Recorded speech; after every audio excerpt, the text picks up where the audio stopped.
Bin Hong was a legendary baseball player with track record of 3,000 home runs in Korea, until a mysterious fairy appeared from his father's baseball card and sent him back 22 years into the past. Now 18 years old again with all his memories intact, Bin shocked everyone by rejecting the top team's offer to chase his real dream of playing in the major leagues. However, before any of this, at a baseball game, everyone starts cheering for Bin Hong because he is last at bat as he is his team's last hope. With a total of 3,000 hits, Bin has established countless records which makes him a living legend. However, today is the last day of his baseball career, and despite that he hit a home run for his first plate appearance tonight. Afterward, the Cheyenne's players toss Bin Hong into the air to celebrate their victory and his retirement. Bin then walks back to the locker room, thinking that it's finally time for him to go back to that time. After that, a flashback appears where the coach tells Bin that just a few minutes ago, his parents got into a terrible car accident and both of them passed away while they were on their way to the baseball stadium to see him play in his very first debut game. Returning to the present, Bin Hong picks up a baseball card and looks at it closely, thinking that this must be the same card his father had planned to give him as a special gift for his debut game that day. The card reads, "Legendary 3,000 hit Bin Hong," and as he stares at it, he thinks to himself that back then, he hadn't even joined the professional baseball league yet. Still, it feels really strange to him, almost like someone had somehow predicted everything about his future career before it even began. It turns out that someone once promised Bin Hong that if he reached 3,000 hits, he would be able to see his parents again. Out of nowhere, a person suddenly appears from the card and says he is the Fairy of Baseball. The Fairy of Baseball congratulates Bin Hong for finishing his challenge, but Bin Hong asks him if he can really meet his parents again. The baseball fairy tells him that he will keep the 22 years of experience he got as a pro and go back to the time before his parents passed away. He also tells him that Bin Hong's body is going to turn back into an 18-year-old again, but his brain and all his memories are going to stay the same as the legendary player who made it 3,000 hits in his career. Right after he says this, Bin Hong gets sent back 22 years into the past and he ends up back at his old childhood home where both of his parents are still alive and living there. For a few moments, he really struggles to believe that he actually came back to this time, but the second he opens up the door and sees his mom standing right there in the kitchen cooking, he finally realizes that everything is real and actually happening to him. When he sees this happen, Bin Hong starts crying really hard because he just cannot believe what is going on right now. After that, Bin Hong's mom brings him his breakfast, and he can't stop smiling when he sees his favorite omelet sitting right in front of him. At that moment, his dad walks into the room, and Bin suddenly realizes that his father is really alive and standing there too. He just stares at him, unable to look away or say anything. Bin begins to understand that he's truly 22 years old and it's been so long since he last saw both of them, yet to his parents, he's still the same son they saw just the day before. Bin quickly realizes that even though his body is back to being 18 again, his mind and memories are still those of his 40-year-old self, so he has to make sure to act and behave exactly the way he did back then. A moment later, his dad asks if he's acting strange because today is the day he's supposed to meet the coach of the Cheyennes. Hearing that, Bin Hong suddenly remembers that when he was 18, he had the most home runs among all the high school players and took part in many games and events, which led to him being chosen as the Cheyennes' #1 pick. Bin then tells his parents that he's not going to join the Cheyennes, which completely surprises them. He explains that instead, he plans to try out for the major leagues. Bin already knows that his father will probably be against this idea since he's a huge Cheyennes fan, but he feels that he has to convince him no matter what because if he doesn't, his real reason for coming back to the past will be meaningless. To his surprise, his father smiles and agrees right away, saying that he's proud of Bin for believing in his own skills and chasing his dream. After that, Bin's father takes out the same card box and tells him that he was planning to give it to him when he debuted with the Cheyennes, but since he won't be joining them now, he will give it to him early. Bin opens the card and realizes that the amazing achievement written on it is what caused him to go through so much pain and struggle for 22 long years. But his father just laughs and says that since Bin is going to the major leagues, he'll make a 5,000 hit card next. Right at that moment, the Fairy of Baseball appears again and tells Bin that if he ever reaches 5,000 hits in the major leagues, it would truly be something godlike. Afterward, Bin takes the card and gets back to his room, thinking that now he is not debuting with the Cheyennes, which means his parents won't get in accident. However, Bin then loads the status window and realizes that his body constitution got reset, which means his all S-rank skills are gone. The next day, Bin's dad declines Cheyennes' offer, which surprises them because they believe that Bin could accumulate enough experience in KBO League instead of heading to Major League. However, Bin's dad tells them to leave even though they are offering him more money. Bin realizes that he has finally declined Cheyenne's offer, which means that history has changed and the Bin who achieved 3,000 hits will never be realized. Later on, Bin tells everyone that he turned down the Cheyenne's offer, which shocked them since the Cheyennes had chosen him as their #1 pick. His teammates think he's lost his mind because even though he won the national high school tournament and did great in the Baseball World Cup, rejecting a top team like that could ruin his reputation. After that, Bin steps up to the mound and smashes a huge home run that no normal high school player could ever hit. From then on, he starts training harder than ever, which makes the fairy of baseball ask him if he's really sure he won't end up failing before he even makes it to the US. However, Bin replies that this is exactly why he's trying to improve his body and skills, but the fairy of baseball tells him that even with 22 years of pro experience, trying to survive in the major leagues with such a weak body would be a joke. Just then, Bin's father comes in with an agent named Arnold, who looks like a funny American version of Doraemon. Arnold tells Bin to keep training and says he can listen while he talks with his dad. Arnold then explains to Bin's father that 5 teams have made official offers, but Bin's dad thinks that's not enough, so he mentions that they turned down a few teams because their terms were too harsh. Later on, Arnold sees Bin practicing his catching with a machine, and Bin's dad proudly says that his son never misses, no matter what kind of ball is thrown at him.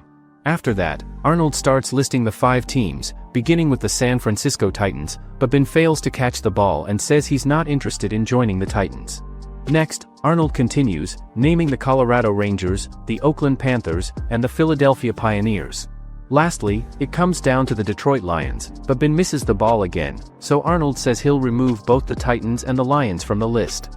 Arnold then explains that the Pioneers' starting pitcher is turning 41 soon, and they still don't have anyone ready to replace him.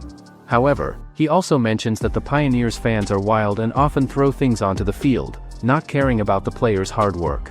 Bin then asks how much money each team is offering, and Arnold tells him that the Panthers are offering $2.8 million, the Pioneers $3 million, and the Rangers $3.5 million. In the end, Bin decides to sign with the Pioneers even though their fans are crazy because what he really wants is to have fun playing baseball again. After that, Bin finally arrives in America, and when he looks at the Pioneer players, he quickly realizes that they're all terrible. Just then, the fairy of baseball appears again and says he now understands why Bin was called in for spring training as soon as he joined because the team was desperate for any catcher they could find. Suddenly, they hear a loud voice shouting at the players for not being able to catch even a simple ball, yet still calling themselves pros. The man yelling turns out to be Gavin Palczewski, and Bin instantly realizes that he's just as rough and bad-tempered as all the rumors said. Seeing that, Fairy of Baseball thinks that if the Pioneers' catchers are as crappy as this, he doesn't think Gavin is going to quit the starting catcher's position anytime soon. Afterward, Gavin tells Bin that they are having blocking practice, so the other guy tells the boy who is going against Bin to go easy on him.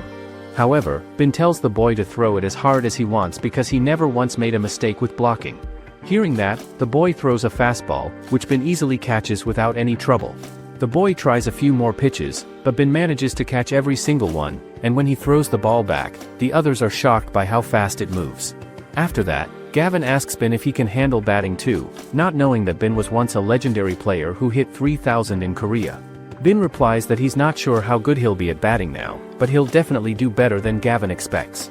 Hearing this, Gavin bursts out laughing and takes Bin with him to the batting area to see what he can really do. Gavin then tells another boy to throw some balls at him, who is also curious just how well Bin can handle a bat. When Bin sees him standing there, he realizes that the man's name is Scott Kelsler, the same pitcher he once faced in the WBC tournament before he was sent back to the past. He thinks to himself that back then, Scott was much older, so his pitches looked a bit slower, but now he seems completely different, like stronger and faster. Bin gets curious to see just how fast Scott can throw now. A moment later, Scott winds up and fires a fastball straight at him, but Bin swings his bat a little too late, and the ball ends up going foul.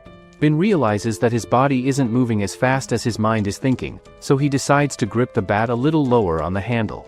On the next pitch, he hits a sharp line drive straight towards second base.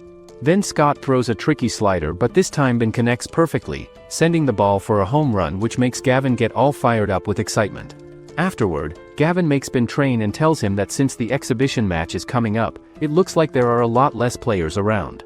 He adds that it's because the players who couldn't make the starting lineup have gone to the minor league camp. However, Bin asks if he makes the starting lineup, but Gavin says he could be. Bin then says that if he were the general manager, he wouldn't be adding some 18-year-old rookie catcher to the starting lineup. Gavin secretly tells him that their GM is a fool and starts laughing. He adds that he is a complete idiot who gave $20 million to some 41-year-old catcher who can't even hit a home run properly. It turns out, Gavin even moved up his locker closer to Ben's, which freaks him out. Meanwhile, the GM of the Pioneers makes a call and says that he wants to get a player named Michney from another team, but the person tells him to trade his ace, Sho Jr., in return. The GM, Brandon, replies that he can offer Colt instead, but the man starts laughing and says it seems like being the GM of the Pioneers hasn't been easy for him. Brandon says he can't do that because his team's catcher situation is already a complete mess. The man laughs even harder and says that even his 8-month-old nephew knows how bad the Pioneers are doing. Hearing that, Brandon gets furious, throws his phone in anger and thinks to himself that he can't even count on Gavin to be at 100% since he keeps getting small injuries all the time. Brandon's eyes then fall on Ben Hong, and he thinks to himself that since Ben is just an 18-year-old kid with no real pro experience, all he can do now is hope that the boy somehow proves useful.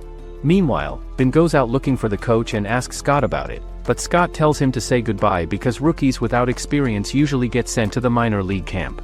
After that, Ben enters the coach's room, where the coach asks him if he knows that the exhibition matches are starting tomorrow. Hearing that, Ben realizes that he isn't being sent to the minor league camp after all. The coach's eyes brighten up as he tells Ben that he's a talented player and that everyone has been speaking highly of him. Then the coach explains that starting tomorrow, he'll give Ben a chance to play in the exhibition games. He adds that Ben will take part in 2 matches, and afterward, they'll review his performance. Excited by the news, Ben thanks him and leaves the room, while the fairy of baseball appears and reminds him that this is exactly what he had been training his conditioned skill for. The next day, the game between the Pioneers and the Detroit Lions begins, and Ben quickly notices that the fans are shouting and cursing at one of his teammates for giving up 4 runs in just the 2nd inning. After that moment, the coach looks at Ben and tells him to get ready because it's his turn to step up and bat, so Ben quickly prepares himself and walks toward the plate. Right before he goes, Gavin tells him to swing at the very first pitch he gets since the pitcher usually throws a fastball right down the middle whenever he's facing rookie players. Gavin goes on to explain that the pitcher is old now and still believes he has the same powerful fastball he used to, but he's confident that Ben will do just fine because he already managed to hit Scott's pitch earlier without any trouble. Afterward, Ben walks up to the mound while the crowd keeps booing and yelling at the team for sending out a rookie like him. On the other side, the opposing catcher smirks and asks Ben if he came to play baseball or if his dad just told him to come buy a hot dog. However, Ben decides to act like a rookie and starts shaking, which makes the catcher say that at that rate, he won't be able to even hit the ball properly. Afterward, the pitcher throws a fastball toward the plate and Ben successfully manages to hit a really clear home run shot that sails over the fence, which gets the entire audience really excited. When he sees that happen, the catcher starts to wonder how a rookie player like him managed to hit a home run shot on the very first ball that was pitched to him. On the other side, the audience members also started cheering for Ben and his entire team for the very first time. Ben then makes his way back to the team bench where Gavin tells him and explains that the other team's pride and confidence took a really big blow and hit from what he just did, and now they are not going to let it slide and get away that easily without fighting back. After some time passes, Ben steps up to the mound again and the crowd starts shouting and cheering for him to hit another home run just like before. The catcher looks at him and says that he only got lucky last time, and that he's about to learn the hard truth soon because this isn't Korea anymore. Then, the pitcher suddenly throws a fastball straight at Ben while the catcher keeps talking to distract him on purpose.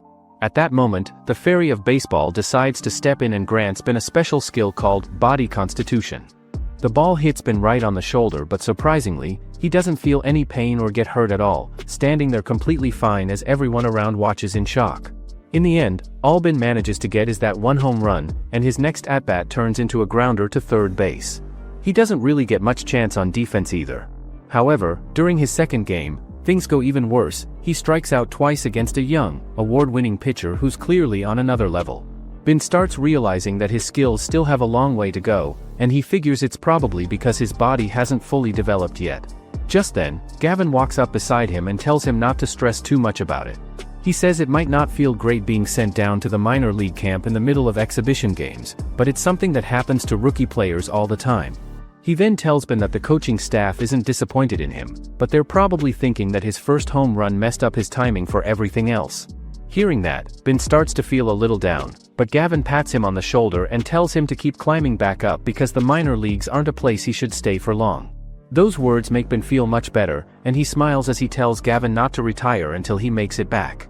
Later on, Bin arrives at the minor league camp, where he gets a call from his mom asking if he's doing okay since he's now been moved to the single A team that's connected with the Pioneers.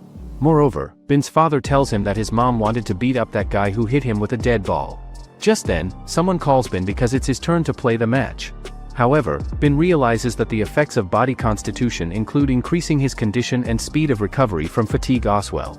After that, Bin opens up his status window screen and finds out and discovers that his body constitution is now at level 2 without him even knowing or realizing it had gone up. Right at that moment, the fairy of baseball suddenly appears next to him and tells him that it is a small gift and reward for having trained his body so hard that he could actually appear in a major league exhibition match game. He continues and tells Bin to stop being so depressed about everything and go play his match game, so Bin also gets really fired up because he made a promise to Gavin that he needs to keep. After that, Bin plays flawlessly as a catcher, shocking everyone who's watching him. When the game ends, a boy walks up to him and says he's pitching first in tomorrow's game, so he has a favor to ask. He introduces himself as Bob Emerald, the one the coach calls the shotgun pitcher because of his fast and powerful throws. It turns out that Bin and Bob actually played together back when Bin was with Cheyennes, though Bin never imagined they'd end up together again on a single A team. Later, the two of them sit down together, and Bin asks what Bob wanted to talk about. Bob then tells him that since he's starting in tomorrow's game, he was hoping Bin could be the one to call and decide all his pitches for him. Hearing that, Bin is taken aback and asks if he's really okay with that. Bob nods and explains that it's already his second week in single A, but his record hasn't been very good so far. He then says that he wanted to try being matched up with him after having seen him play, so if he can draw out his strengths, he wonders what kind of pitches he is capable of. Hearing that, Bin realizes that he hasn't changed one bit and he already enjoys learning at this point in his life. Bin then decides to give it a try for his sake and says that he will give him his first win tomorrow as a present. The next day, Fairy of Baseball tells Bin that Bob's control is a bit unstable as they both starts practicing. Bin thinks that Bob is putting a lot of power into his upper body and it feels like he is focused on pitching fast and strong. After the practice pitch ends, Bin looks around and realizes he doesn't recognize anyone from the opposing team. Hearing that, the Fairy of Baseball tells him to use the skill he got a week ago, expert in analysis. Bin activates the skill and starts scanning all the players, noticing that the list of keywords is arranged by proficiency, meaning the guy in front of him is best at bunting. When the match begins, Bin signals Bob to check the batter out, and just as he expected, the batter has no intention of swinging at the first pitch. Furthermore, Bin thinks to himself that Bob is too focused on just throwing balls, and the main problem with his pitching is that Bob's pitches are going way too high up. He then gives a hand signal to Bob to throw a fastball pitch to the inside part of the plate, and it turns out that the ball goes high, so the batter manages to hit it, but it ends up getting a foul ball. However, Bin notices and observes that the batter stepped back and moved away as he is compensating and adjusting for the pitches that are coming to the inside part of the plate.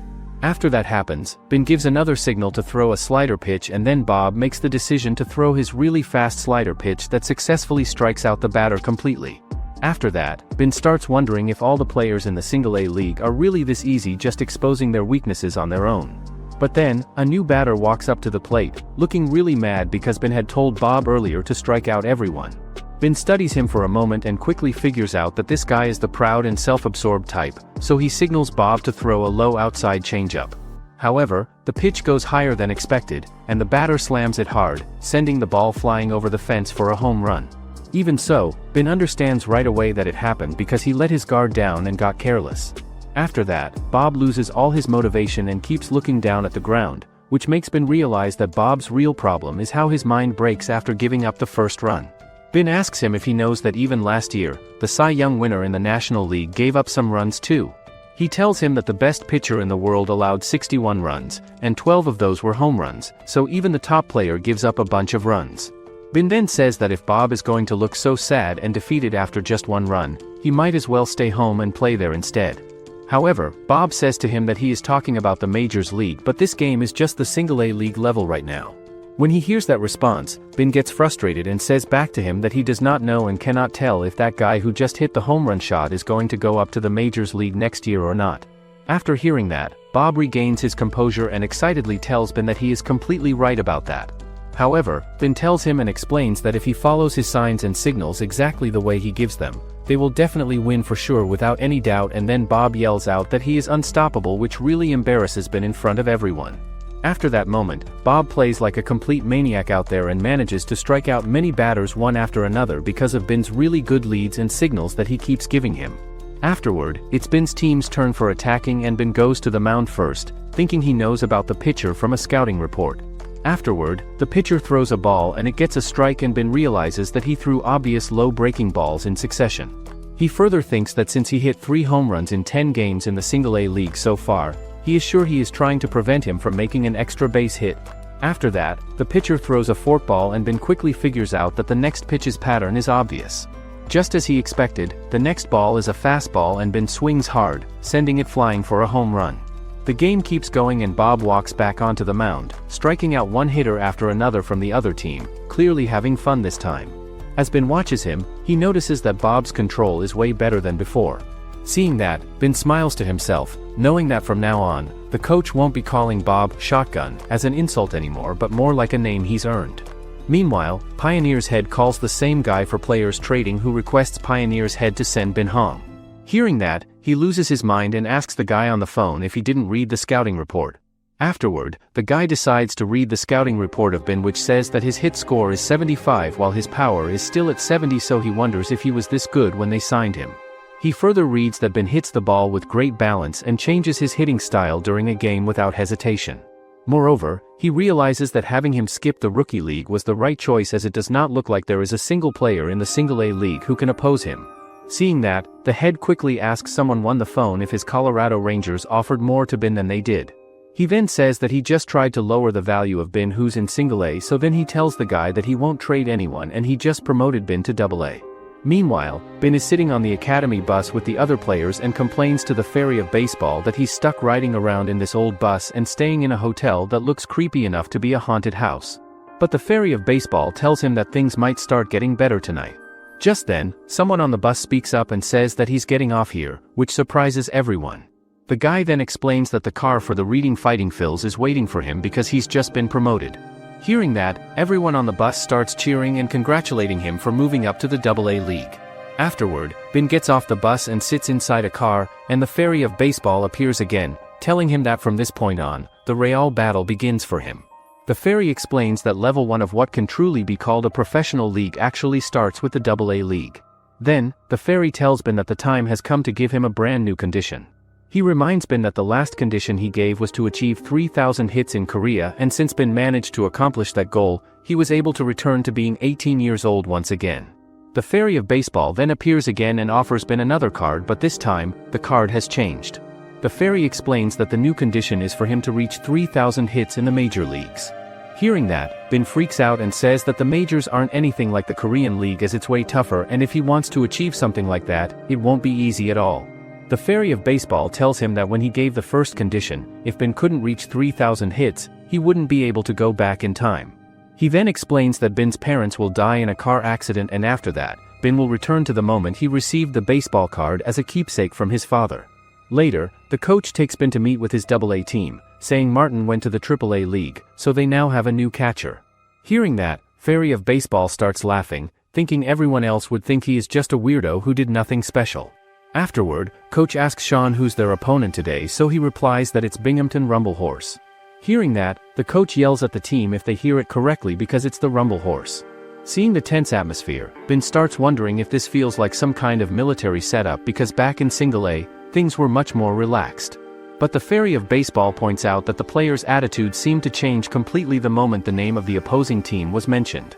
Soon after, the coach starts looking for Jimmy, who's going to be their starting pitcher. When Bin spots him, he wonders if Jimmy is really a starter since he's tall but way too skinny. The coach then tells them that Bin will be Jimmy's battery mate, so the two of them need to sync up and work together. Later, as Jimmy explains the kinds of pitches he throws, Bin asks for his full name, and Jimmy replies that it's Jimmy Florence. Hearing that, Bin suddenly realizes who he is and thinks to himself that this guy will end up winning the Cy Young Award a few years later. Later on, it's finally the game against the Rumble Horse, and once again, the trash-talking fans show up just to boo at Bin and his team. Still, Bin and Jimmy get ready for their first pitch and Bin feels sure that Jimmy is going to throw his knuckle curve, something he's confident about. But when Jimmy actually throws it, the pitch turns out even worse than Bin expected. Seeing that weak throw, the crowd goes wild, yelling and mocking Jimmy for the awful pitch. However, as Bin listens to their voices, he starts feeling that something about the audience's reaction doesn't seem quite right. After that, Jimmy throws another pitch, and it lands perfectly for a strike thanks to his incredible speed. Bin then signals him to throw a fastball next, but Jimmy insists on throwing a curveball instead. Watching this, Bin starts thinking that Jimmy must have lost his mind or something because throwing a knuckle curve is completely off limits.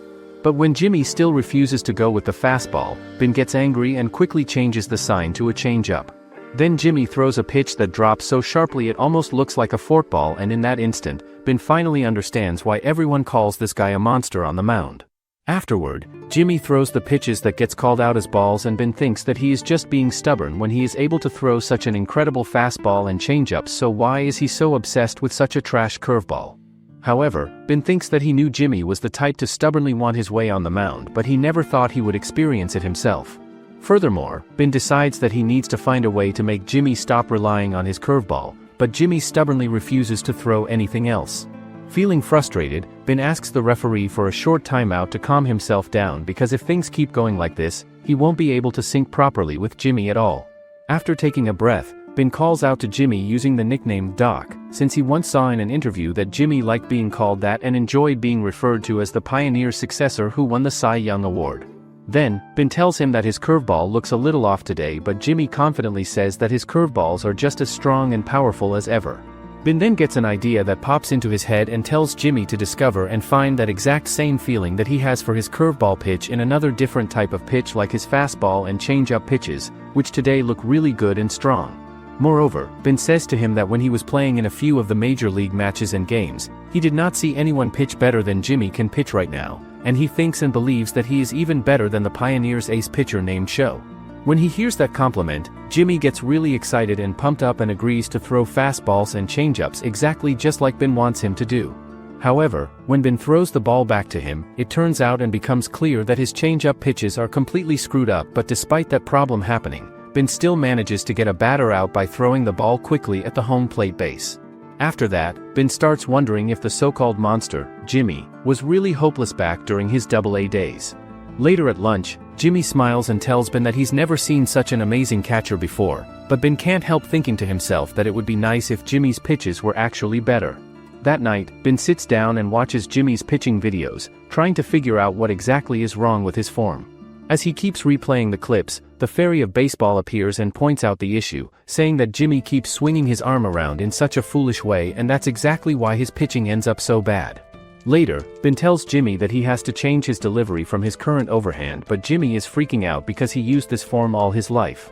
Bin says that he is throwing the ball now by making use of his tall height to toss the ball from a high height, which is difficult to control the form. Afterward, Bin shows him a player with the same hay and build as him whose name is Roy Halladay. He explains that in the past, Halladay pitched overhand, but after he switched up to using 3/4 delivery, he won the Cy Young Award. Furthermore, Jimmy thinks that it's not easy to change one's pitching delivery, but Bin tells him that it's worth trying because if he does, he will be able to head to the majors this year. Sometime later, Bin looks at the social media to find Pioneers fans trash talking about Bin's yesterday match like usual. However, today there are a lot of fans wearing Pioneers uniforms.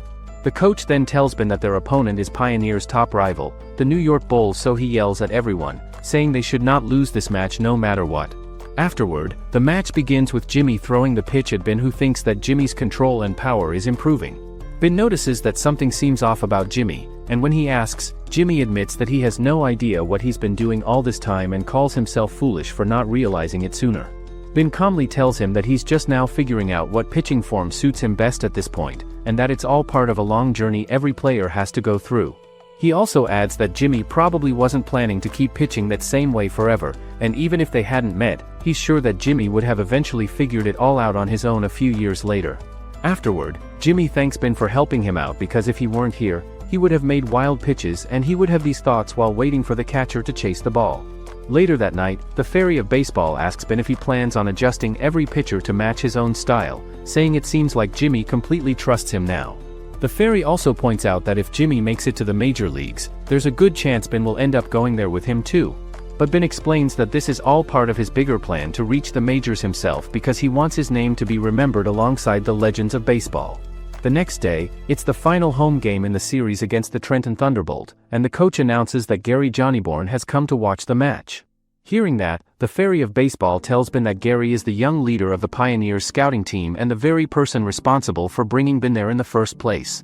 After that, the crowd start cheering really loudly for Jimmy as he is going to play as a starter pitcher once again in this game.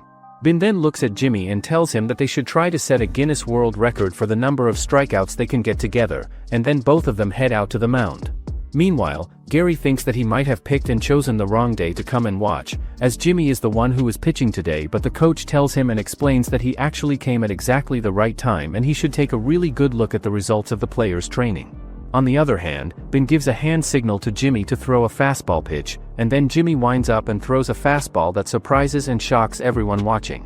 When they see that happen, the audience members wonder how fast that pitch was thrown just now, and Bin thinks that the crowd is just going absolutely crazy and wild because of just one single pitch throw. After that, Jimmy keeps throwing incredible pitches and even manages to strike out a batter with ease. Watching from the stands, Gary notices how much Jimmy's control has improved, saying it's almost unrecognizable compared to before. The coach explains that they've been doing special training for several days and that Bin was the one who helped adjust Jimmy's pitching form to a three-quarter delivery. Soon after, Jimmy strikes out another batter, and Gary is amazed to see how perfectly Jimmy follows every single signal Bin give, trusting his catcher completely without any hesitation. After that, Gary turns to the coach and asks what Bin did to sync up so well with Jimmy. The coach explains that thanks to Bin things have gotten much smoother for the whole team, and since Jimmy, who's in sync with him, is such a skilled player that their teamwork naturally stands out. He then tells Gary to make sure to note in his report to Brandon that Bin isn't just good at hitting and defense, but he also has a real talent for guiding and coaching others.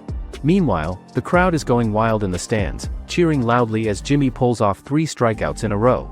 On the other hand, Bin realizes that what Jimmy had been missing all along was real confidence, not the fake kind he got from stubbornly relying on his curveball.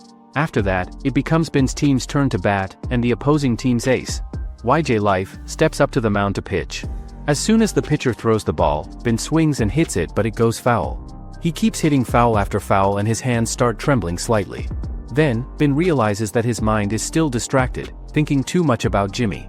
He reminds himself that if they don't manage to take down this pitcher now, then Jimmy won't be able to earn a win either, which helps him refocus on the game. After that, Bin struggles to figure out whether the pitcher is throwing a fastball or a cut fastball, finding it almost impossible to tell the difference between his pitches. The coach watches from the dugout and thinks that Bin is so focused on the cut fastball that he's missing the regular fastballs that go low and outside. Meanwhile, Bin swings again but ends up hitting another foul ball, and to make things worse, the leader of the scout team is sitting right there, watching everything. Bin then realizes once more that his batting is still incomplete, and if he gets evaluated based on how he's performing right now, it's going to be really hard for him to advance any further. Just then, the Fairy of Baseball appears and asks if Bin wants a new batting skill. Bin, feeling impatient, tells him to just hand it over already.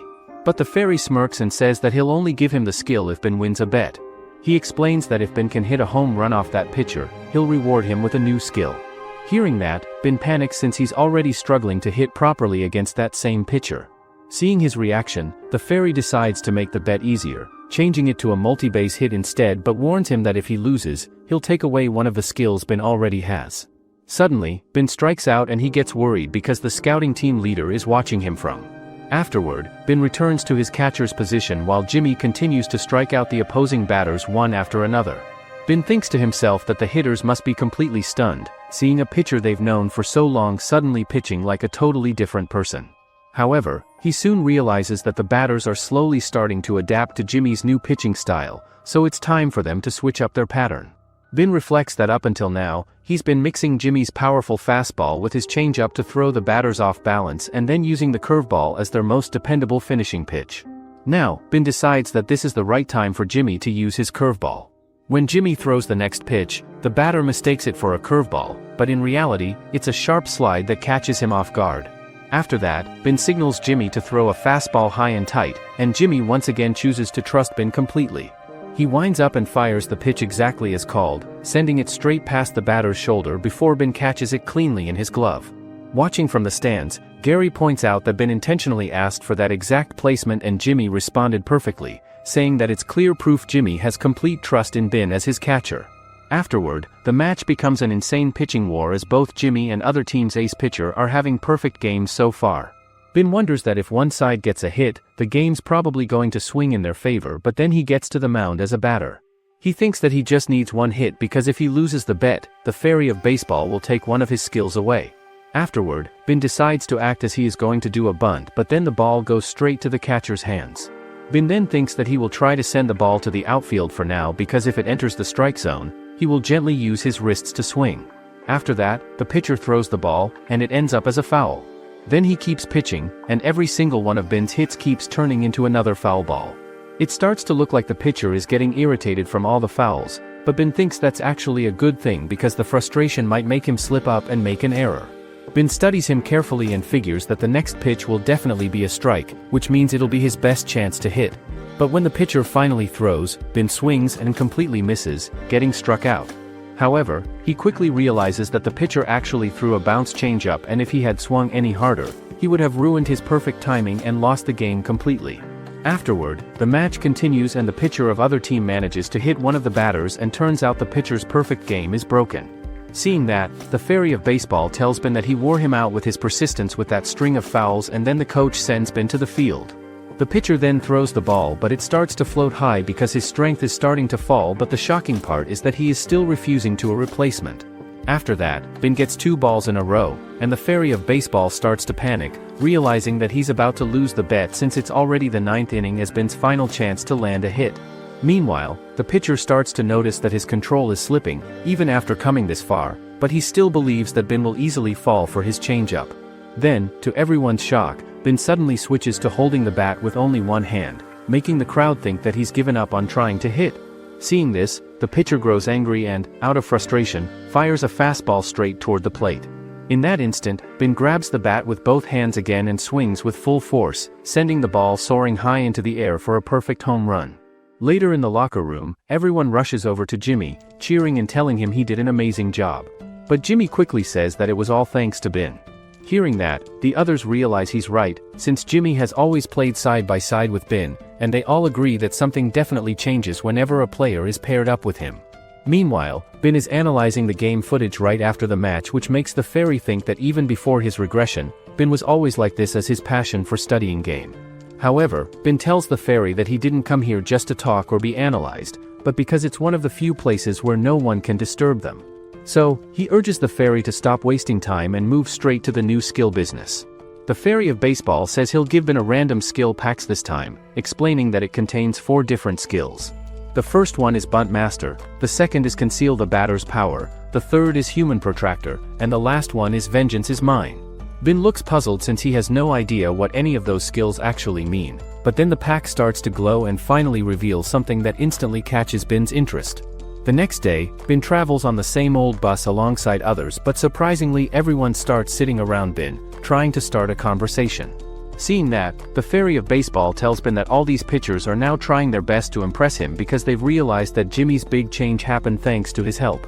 The fairy then points toward Jimmy and tells Bin to take a look at him, noticing that Jimmy actually seems jealous. Remembering something, the fairy brings up an old rumor from before Bin's regression, saying that people used to think Bin might be interested in men since he never had a lover. But the truth is, Bin had chosen not to love anyone on purpose. His only goal back then was to regress to return to the time when his parents were still alive. So, he devoted everything he had to baseball in his first life, and because of that dedication, he was finally given the chance to live his second one. After a while, they reach the field where Bin's team is playing against the Britain Rock Cuts, and surprisingly, Jimmy is performing even better than before. Bin quickly notices that Jimmy can handle every batter in their lineup except for one player named Amarcina. Using his analyzing ability, Bin studies him and realizes that this guy is on a completely different level.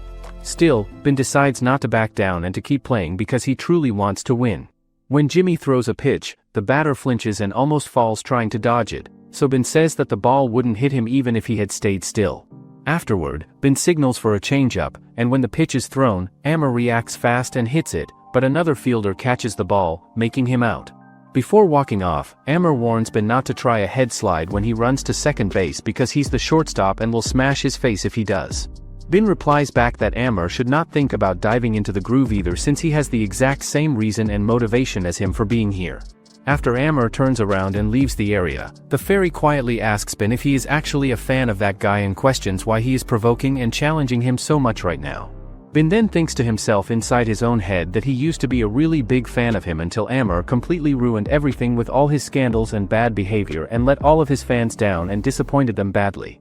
He then thinks that Amor is the kind of player who could very easily hit 40 home runs in the major leagues without much trouble and even has the power and strength to reach 60 home runs in a single season if he tried. He was once the most popular and famous baseball star in the entire world at one point in time. After that moment, the match continues and it becomes Bin's turn to step up and bat at the plate. He carefully studies the opposing pitcher and figures out that he is a typical sinker curveball type of pitcher. This means that the batter has to aim and swing either high or low, and if the timing is exactly right it is a complete jackpot hit. Suddenly, the catcher mentions that Bin is the one who provoked Amor, but Bin just lightly taps the catcher's leg with his bat in response. Suddenly, the ball flies straight past Bin and lands right in the catcher's glove. Seeing that, Amor is surprised because the ball came directly toward Bin's face, yet he didn't even flinch. He starts wondering how many intense battles Bin must have gone through to stay that calm at such a young age. On the other hand, Bin tells the catcher that he is really looking forward to seeing Amor step into the batter's box area because when their pitcher throws the ball directly toward his face, Amor is going to feel a cold wind rush past him really fast. After that happens, the catcher again intentionally and on purpose throws the ball directly towards Bin's body to hit him, and then the second ball comes flying, so Bin wonders and questions to himself if it is going to be a fastball or a low curveball pitch. He quickly realizes and figures out that it is a fastball pitch, so he hits the ball using his human protractor skill ability that he got and received last night, and the ball goes flying out of the park for a home run shot. Afterward, Bin runs to get 2 runs Oswell and now he surpasses Amor and stole all the attention.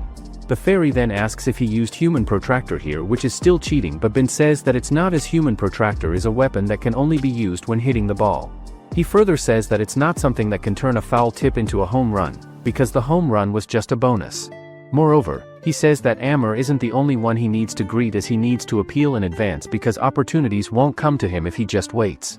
After that, at the top of the 4th inning period, there is only 1 out and no runners on the bases and Bin's team is in the lead and winning because of his 2-run hit earlier in the game. Now, it is Amor's turn to bat again at the plate, and Bin thinks to himself that no matter how much of an advantage and lead they have right now, they absolutely cannot take this guy lightly at all.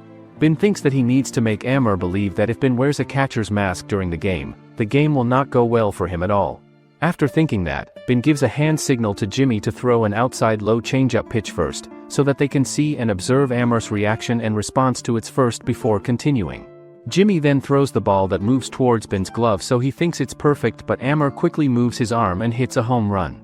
The next day, Amor again goes to bat on the mound and Bin thinks that the Fists won 4-3 in the first game against the Rock Cuts yesterday, but all those 3 points were scored by Amor. Afterward, another pitcher, Matt, throws the ball at Amor, which is a misaligned ball, but the referee says that it's still a strike ball. Bin gives a signal to Matt to throw a slider that goes out with about 2 balls. Matt then throws the ball that Bin easily catches and it gets called a strike. Bin thinks that he thought he could reach it with his reach, but that slider was looser than he though. Afterward, Bin scratches the ball on the ground surface and passes it over to the pitcher on his team.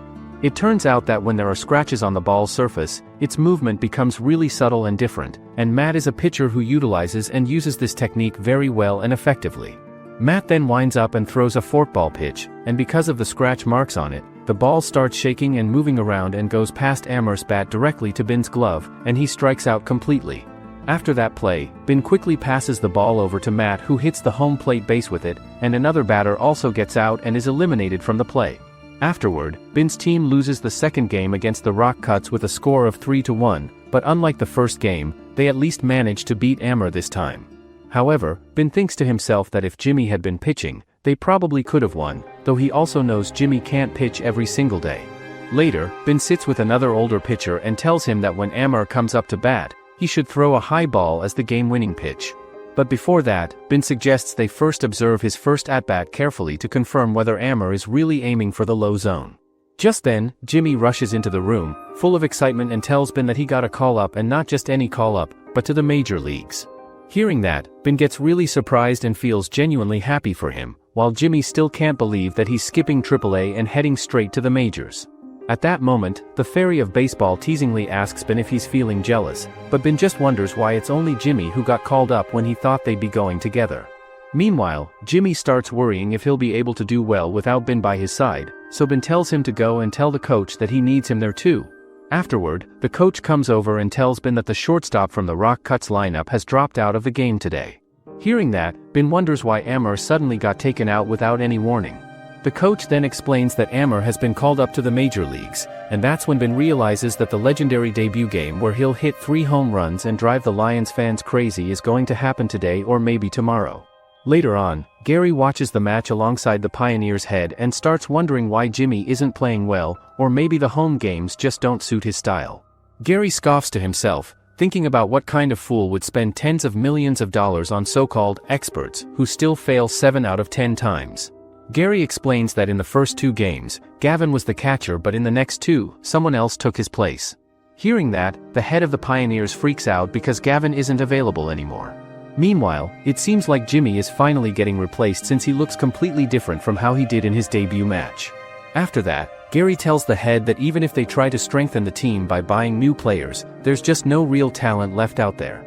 He adds that if things keep going like this, both of them might end up unemployed soon, so he suggests calling Bin. But instead of agreeing right away, the head of the Pioneers decides to go meet Bin personally. Afterward, the match continues, and this time Bin is also participating as a catcher, and he thinks that the pitcher's framing is well and stable.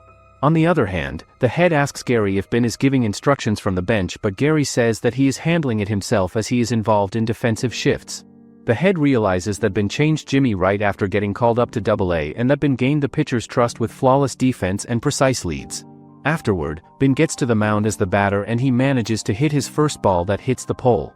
Seeing that, the head tells Gary that he appears calm because usually, losing count after thinking someone nailed a perfect curve would lead to disappointment.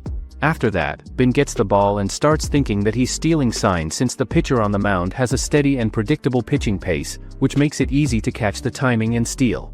But even before the pitcher winds up and throws the ball, Bin reads the signal fast and dashes forward, running for a base and barely saving himself from getting out. However, right after that, the angry player punches him hard in the face. The guy then looks at Bin and tells him not to be so arrogant and cocky, saying that this kind of thing often happens in baseball games all the time, but Bin thinks to himself that he is not going to leave him alone now after that. Finally, it is the bottom of the 9th inning period, and the head coach thinks that the other team is leading ahead 5-3 with a runner on third base right now. However, Gary tells him to stop worrying so much about that situation and look towards Bin instead. It turns out and becomes clear that Bin is giving instructions and directions and shifting the left fielder player slightly back and moving the center and right fielders over to the left side of the field. When he sees that happen, Gary says out loud that it looks like the king has finally moved his horses and pieces on the board, and now they are going to win this game for sure. Meanwhile, at the same time, the fairy thinks and assumes that he is trying to kill and get the runner on third base out, but Bin says and explains that it is just a standard shift play and nothing special. He thinks to himself that it just so happened and turned out that the runner at third base was that same second baseman player from earlier in the game. Right after that, the pitcher winds up and throws the ball toward the plate, and the batter hits it exactly the way Bin had predicted in his plan and strategy. Before the second baseman can reach the base, Bin grabs the ball with his glove and smashes it right into the batter's face, just like he had done to him earlier before. Afterward, Bin's team began celebrating their big victory when suddenly the coach barges into the room, making Bin think that it's time for another long lecture. But instead of scolding them, the coach tells everyone that they are a team and teams always change over time. He explains that even if they all perform exceptionally well, not everyone will get the chance to move up to the majors together. Hearing that, the players start murmuring among themselves, realizing that someone is about to be called up. Then, the coach finally announces that one of them will be heading to Philadelphia, and that an 18-year-old player will be debuting in the majors, which instantly makes everyone cheer in excitement, certain that it must be Bin. Afterward, Bin's whole life flashes before his eyes, and he shouts out loud in pure joy that something he's been waiting for 20 years is finally coming true, as he's going to the big leagues at last. Later, he quickly packs his things and heads out, where he finds Gary and the head of the Pioneers waiting for him. Gary introduces the man as Brandon, the general manager of the Pioneers, which makes Bin wonder why someone so important came in person. Then, as he gets into the car, he can't help but think how strange it is that the general manager is sitting beside him while the scout team manager is the one driving. However, he gets really excited and pumped up that the president is riding alongside a new employee on their way to work while the CEO drives the car, so he thinks to himself that they must be expecting a whole lot from him and his abilities. After that moment, the general manager looks at Bin and tells him that he does not have to be pressured or stressed out and should just keep doing what he has been doing all along. Gary then says and adds that if the results are not there and do not show up, both the general manager and he himself will be fired from their positions.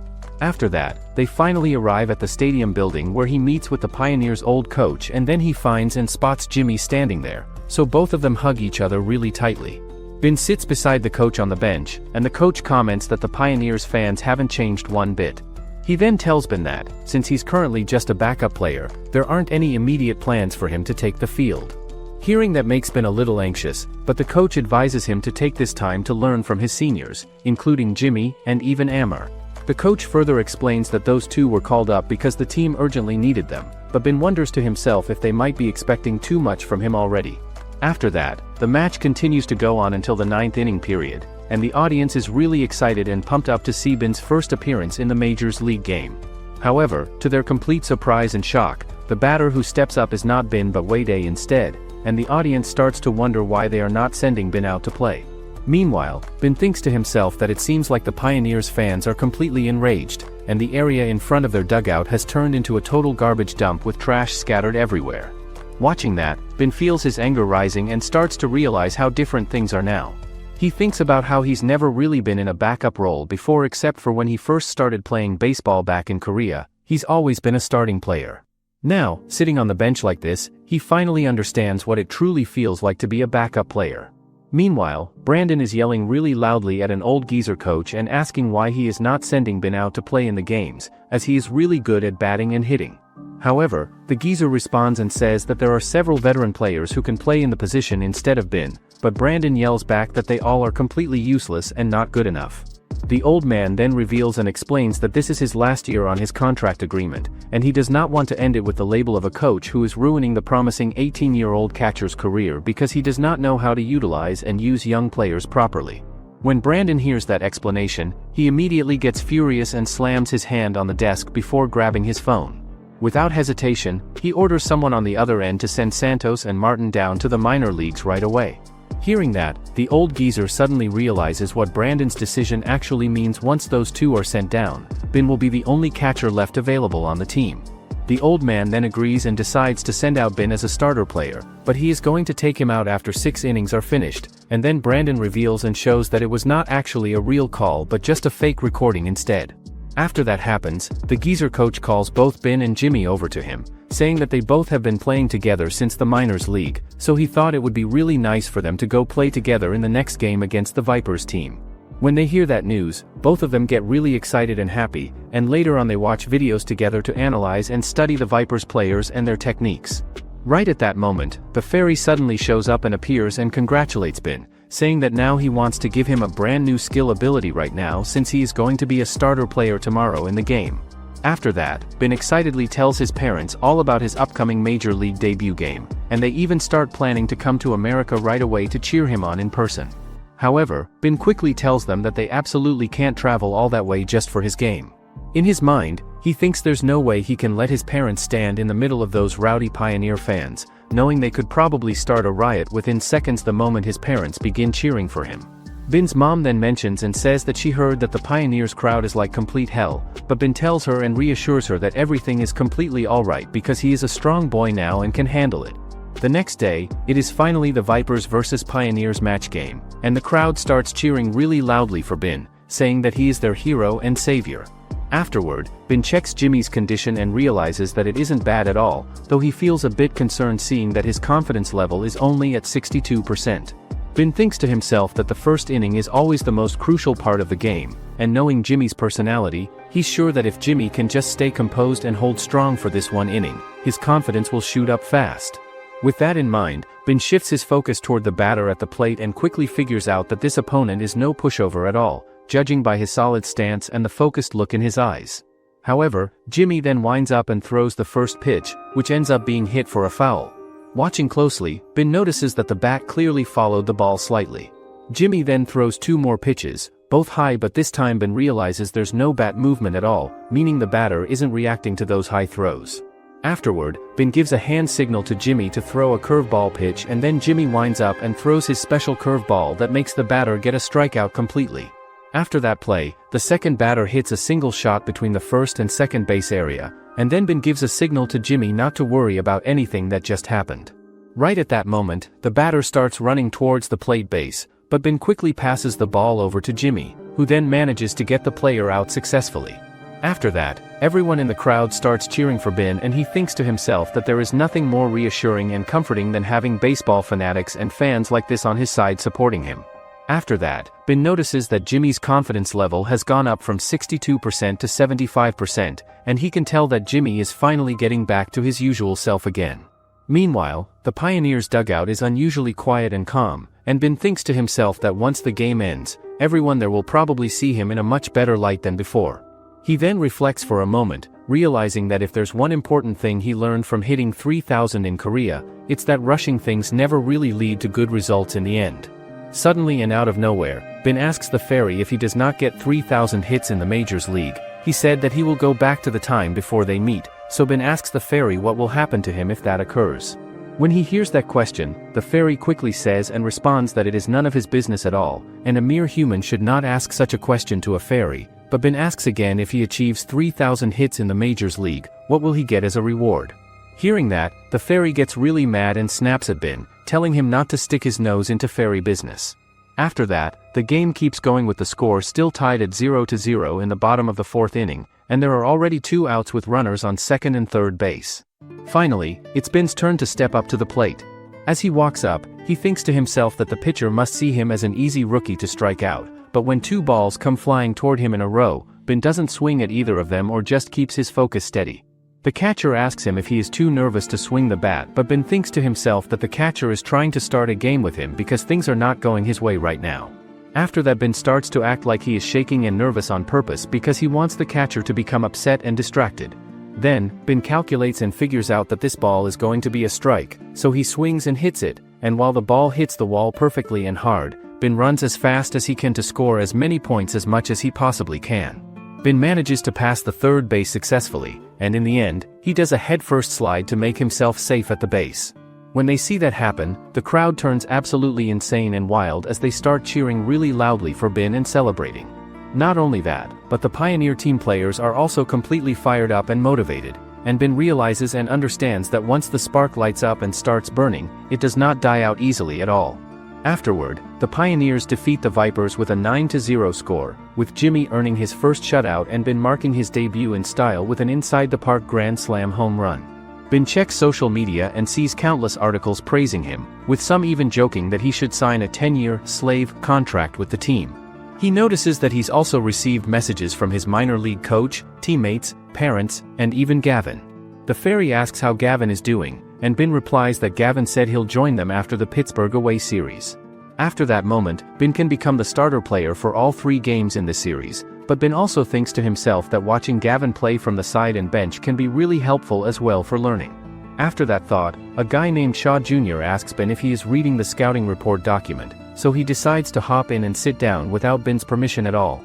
He then says to him that he has seen them all already, so if he wants to discuss anything about it, but Bin realizes and notices that he only saw it for like 10 seconds or so. However, Bin tells him and says that he is really quick at reading pitches and throws and adds that if he ever needs a catcher to warm up with during practice sessions, he can just let him know anytime he wants to. The pitcher's full name is Bradley Shaw, and he has a really impressive record this season with 10 wins and only 1 loss in 17 games that he has played. The next day after that, the Pioneers face off and play against the Pittsburgh Corsairs team, with Bradley standing on the mound as the pitcher and Bin catching for him behind the plate. Bin thinks to himself inside his own head that this is the first time that he has been behind the plate catching one of Bradley's pitches since the spring training season happened. As the game starts, Bradley throws his pitches and Bin believes the ball was a perfect strike, but he quickly notices that the referee seems to be favoring the home team. Still, when the match continues and the opposing team's batter steps up, Bradley strikes him out cleanly and Bin realizes that even with unfair calls, Bradley can still throw 3 perfect strikes without breaking focus. Bradley then strikes out a bunch of batters in a row, and Bin thinks to himself that this guy really has a strong mental game when it comes to throwing his pitches. Bradley tells Bin not to stress the unfair calls, saying that the first baseman, Zoomer, will handle it. Later, Zoomer walks up to the mound and starts chatting with the referee for a bit, and before leaving, he even asks if Bin did something to upset him. When the game continues and Bin returns to his position as catcher, He notices that the referee is now making fair and accurate calls again, and Bin realizes that Bradley and Zoomer actually fixed the problem behind the scenes like a pair of sneaky villains. In the end, Bin's team wins against the Corsairs, but the second game turns out to be really intense, especially in the bottom of the 9th inning with just a 4-3 lead. During that moment, the Corsairs runner on first base mistakes the pitch for a wild one and starts to run, but Bin reacts instantly and blocks it perfectly. Seeing that, the fans and his teammates cheer loudly, and Bin can tell that his teammates are beginning to truly trust his skills now. Finally, instead of riding in an old, rundown bus, Bin gets to travel by airplane for the first time with the team. During the trip, he asks Bradley where Martin and Santos are, and Bradley tells him that both of them were sent down to the miners this morning, meaning that only he, Bin and Gavin will be traveling together this time. After a while, Bin finally arrives at his hotel room, and he just cannot hold back the excitement and joy because he does not have to go back to those cheap motels anymore. Right at that moment, Gavin arrives and walks in and congratulates Bin for coming this far in his career and tells Bin to work really hard if he wants to take his spot and position on the team. However, Bin asks him how his back injury is doing and recovering, and the guy replies that it does not matter at all, saying that he will just have to do better and work harder if he wants to reclaim his spot back on the team. When he hears that response, Bin realizes and understands that this guy is not someone who gives up easily at all in any situation. The next day, the Pioneers face off against the Chicago Lions, and surprisingly, the Lions are in a situation quite similar to the Pioneers, struggling with unbalanced pitching and hitting, along with fans filled with passionate frustration. However, the Lions also have a monster player of their own, which makes Bin even more excited to face him head-on. Meanwhile, Gavin successfully steals a base right after his return, and he thinks to himself that even though he's no longer in his prime, he's still managing to perform pretty well. Afterward, Bin enters the game as a pinch runner, and Gavin advises him to stay close to the base until the pitcher glances at him twice. Gavin notices that most young catchers wouldn't even understand what he meant, but Bin immediately grasps it on the first try. Then, as the pitcher throws the ball and receives it back, Bin takes off and safely reaches the next base, remembering Gavin's words. Soon after, the pitcher throws again and Bin thinks it's the perfect timing, so he quickly dashes forward and makes it safely once more, only to suddenly find Amar standing right in front of him. Afterward, Amar asks if the Pioneers were really so short on players that even a guy like him could make it to the major leagues. However, Bin replies that it's an honor. Amar still remembers him and reminds him that he once said he'd crush his head back then. Right after their exchange, the batter hits a strong shot toward the field, and Bin sprints as fast as he can, managing to reach third base safely without getting tagged out. The next day, Zoomer laughs at Bin and jokes that he's also a benchwarmer today, sitting on the bench just like him. Zoomer then refers to Jimmy as an ostrich bird and says that he is secretly hoping that he would be the starting catcher today, and Bin thinks to himself that it is a really fitting nickname for him. However, Bin thinks to himself that if it were any other catcher playing, he would worry a lot, but Gavin will handle him really well even if the opponent is none other than Amar himself. Surprisingly, Amar hits a home run shot on the very first pitch that comes his way, which really shocks Bin because he took down Gavin so easily without any trouble. After that happens, the Lions fans start to get really wild while the Pioneers fans are still completely dead silent and not making any noise. Amar starts pointing towards the fence area where the ball went flying over because he is starting to taunt and mock Gavin on purpose. After that moment, another batter gets to the mound named Andy, who also tries to provoke and get under Gavin's skin, but then Jimmy winds up and throws a dangerous pitch that just goes really near Andy's head area. When he sees that happen, Bin wonders if Gavin gave the signal for that pitch because Jimmy is not the type of player to hit batters on purpose at all. On the other hand, Andy loses his calm and composure and tries to fight with Jimmy physically, but Gavin grabs him and smashes him down on the ground hard. When they see that happen, Zoomer and the other players rush over too, and Bin initially thinks they're going to stop Gavin from starting a fight. Zoomer quickly explains that they're actually going to stop the Lions players from attacking Gavin instead. Right after that, the entire field breaks into complete chaos as both teams start brawling wildly, and surprisingly, Bin ends up throwing stronger punches than anyone ever expected from him. After some time, the management team stops the brawl and fights, and Gavin gets eliminated from the game. To replace Gavin, it is Bin's turn to be the catcher now, which makes him really happy. However, Jimmy starts to struggle after he walks out two batters in a row one after another, and Bin realizes and notices that he cannot throw pitches inside the strike zone properly anymore. Bin then analyzes and checks his data information and realizes that his confidence level has dropped down to 37%, and he visibly looks shaken and nervous out there. After seeing that, Bin walks up to Jimmy on the mound and tells him to calm down and relax, saying that with just one double play and one strikeout, they will end the inning without giving up any more runs to the other team. However, Jimmy ignores everything that Bin just said to him and only focuses on the fact that Bin called him by the nickname Jim instead of his full name. The fairy then tells Bin to check and look at Jimmy's data information, and it turns out and becomes clear that Jimmy's confidence level has jumped up from 37% all the way to 51% just from that one random conversation they had. The fairy adds and mentions that Jimmy also used to get really happy when people called him by the nickname Doc back in the minors league, and Bin realizes and understands that Jimmy is actually a pretty simple guy, so he should use this trick more often to motivate him. After that realization, Bin tells Jimmy that the next batter coming up is the pitcher, and the guy at the plate right now cannot hit a curveball pitch properly at all. So, Jimmy asks him if he should throw a curveball pitch, but Bin says and explains that the curveball is their out pitch, so he should use his fastball and slider pitches to get ahead in the count first. However, Bin thinks that Jimmy is so obedient that it feels like he is teaching his elementary school nephew. Afterward, Jimmy throws 2 strike balls in a row, one after another, and Bin thinks to himself that Jimmy's fastball is truly top class, the kind that leaves batters frozen and unable to swing properly. Then, Jimmy throws a few more pitches toward the plate, and the batter ends up getting out as both he and the runner fail to reach the base in time. After that impressive play, the Lions fans go completely silent while Jimmy confidently strikes out another batter with ease. Jimmy himself cannot believe that he really struck out the pitcher who is playing as a batter right now, and he finally realizes that he likes it best when Bin is the one catching for him behind the plate. At the bottom of the 6th inning, the score remains 2-0, and once again, Amar steps up to the plate. The crowd immediately erupts into loud cheers, chanting his name with excitement. Amar glances at Bin and remarks that he must be tougher than he looks to come out of that massive brawl without even a single scratch. However, Bin smirks and tells him that he's going to reveal what pitch Jimmy is about to throw, saying it's going to be a fastball right down the middle. But when Jimmy actually throws the ball, Amar swings and ends up hitting a foul, realizing too late that it wasn't a fastball at all, it was a sinker. Afterward, Bin tells Amar that this time it's going to be an inside cutter, but Amar doesn't believe him and tells him to shut up. Jimmy then throws the ball and Amar again hits it like usual, but it gets a foul, but Bin gets nervous because it was a strong hit. Amar says that this time it was really cutter, but Bin can't tell whether he's falling for this childish mind game or not.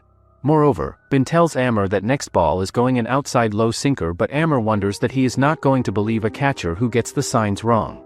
After that, Jimmy throws the ball and Amar figures out that it's a changeup that is clearly way below the strike zone. But then Amar sees that Bin is lifting his upper body up to get in the way of the umpire's view, though Bin is thinking to himself that for a pitch like this one he only needs to keep his shoulder nice and steady and then just move his elbow really fast to catch the ball. Bin catches the ball super quickly, and because of that Amar ends up getting called out on strikes, but right away he totally freaks out and starts yelling really loudly at the umpire, asking him if he actually saw that pitch the right way because that pitch was so clearly a ball and not a strike.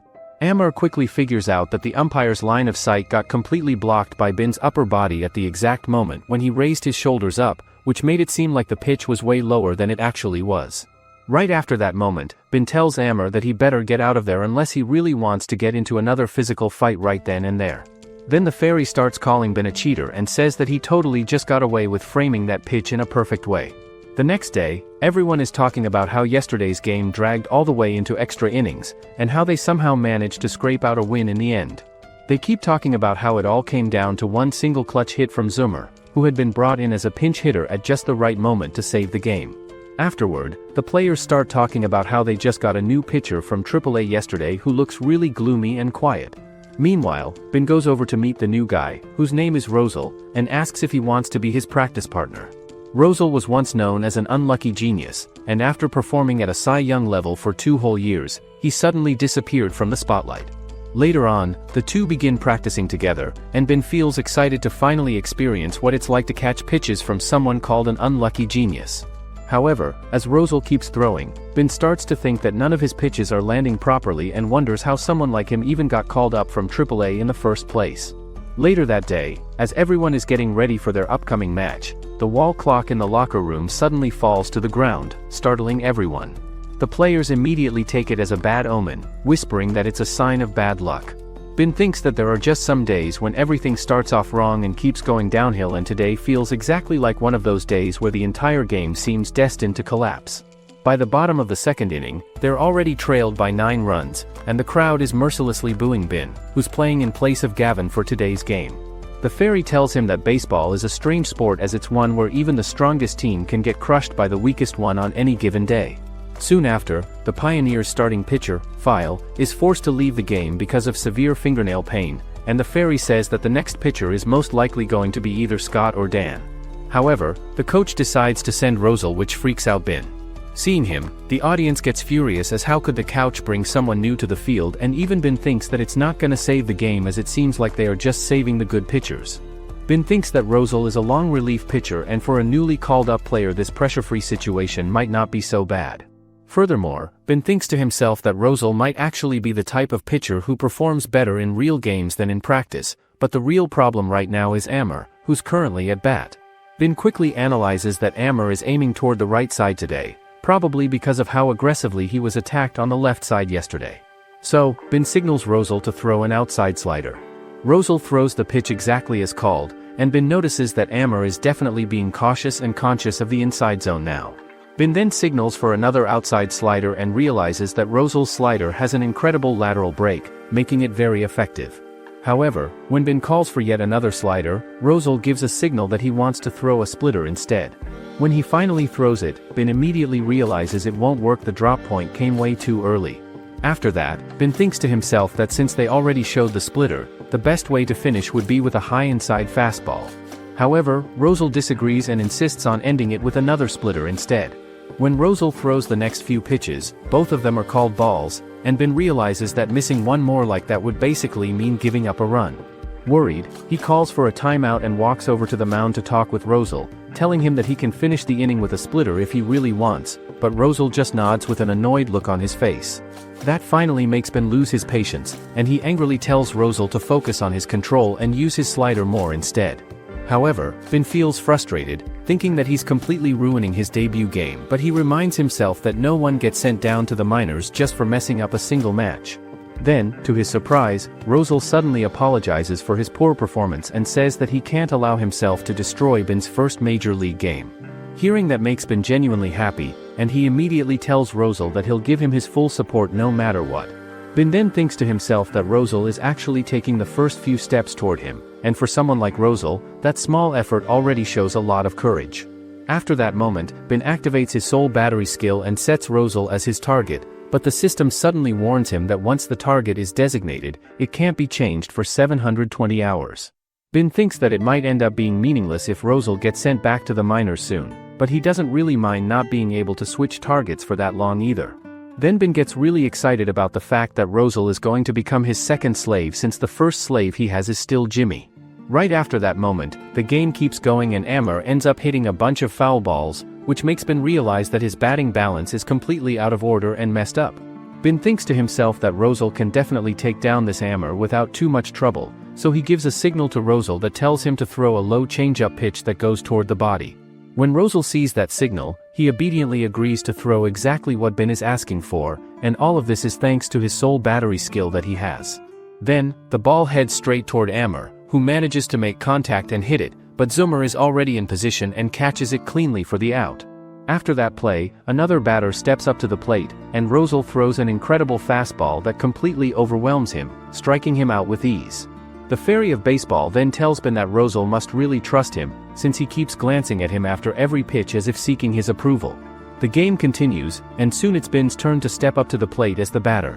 Standing there, Bin notices that the wind is blowing strongly toward the outfield, and he thinks to himself that if he doesn't take a swing now, he'd just be an idiot too scared of failure to take a chance. After that moment, Bin activates his special skill called Human Protractor and swings with perfect precision, sending the ball soaring high into the sky. The timing and wind direction align perfectly, and the ball flies all the way out of the stadium for a massive home run.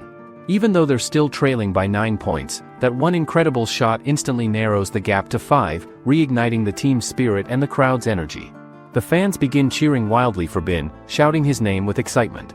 After rounding the bases, Bin walks over to Amr and mimics the same pointing gesture Amr once did to him before confidently heading back to his teammates, who welcome him with loud cheers and pats on the back. Right after that moment, the Pioneers get really motivated and start hitting one long shot after another in a consecutive way, and then the Lions decide that they need to change their pitcher because he is completely out of shape and not performing well at all. Now it's the 6th inning and the Pioneers have added 2 more points to their score, which makes it a 9-6 score, and the gap between the two teams is now only 3 points. After that happens, Ben tells his team that they don't have to go all out and give everything they have because Rosal is going to keep all the remaining innings completely scoreless, and not even a single ant will be able to cross home plate. Right after he says that Rosal goes into his beast mode and strikes out every single batter that comes up to the mound to face him one after another.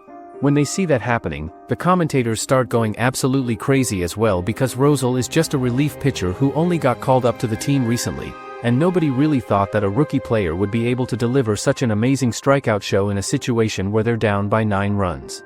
At the same time, the fielders are also playing absolutely perfect defense out there to give support to Rosal's debut game.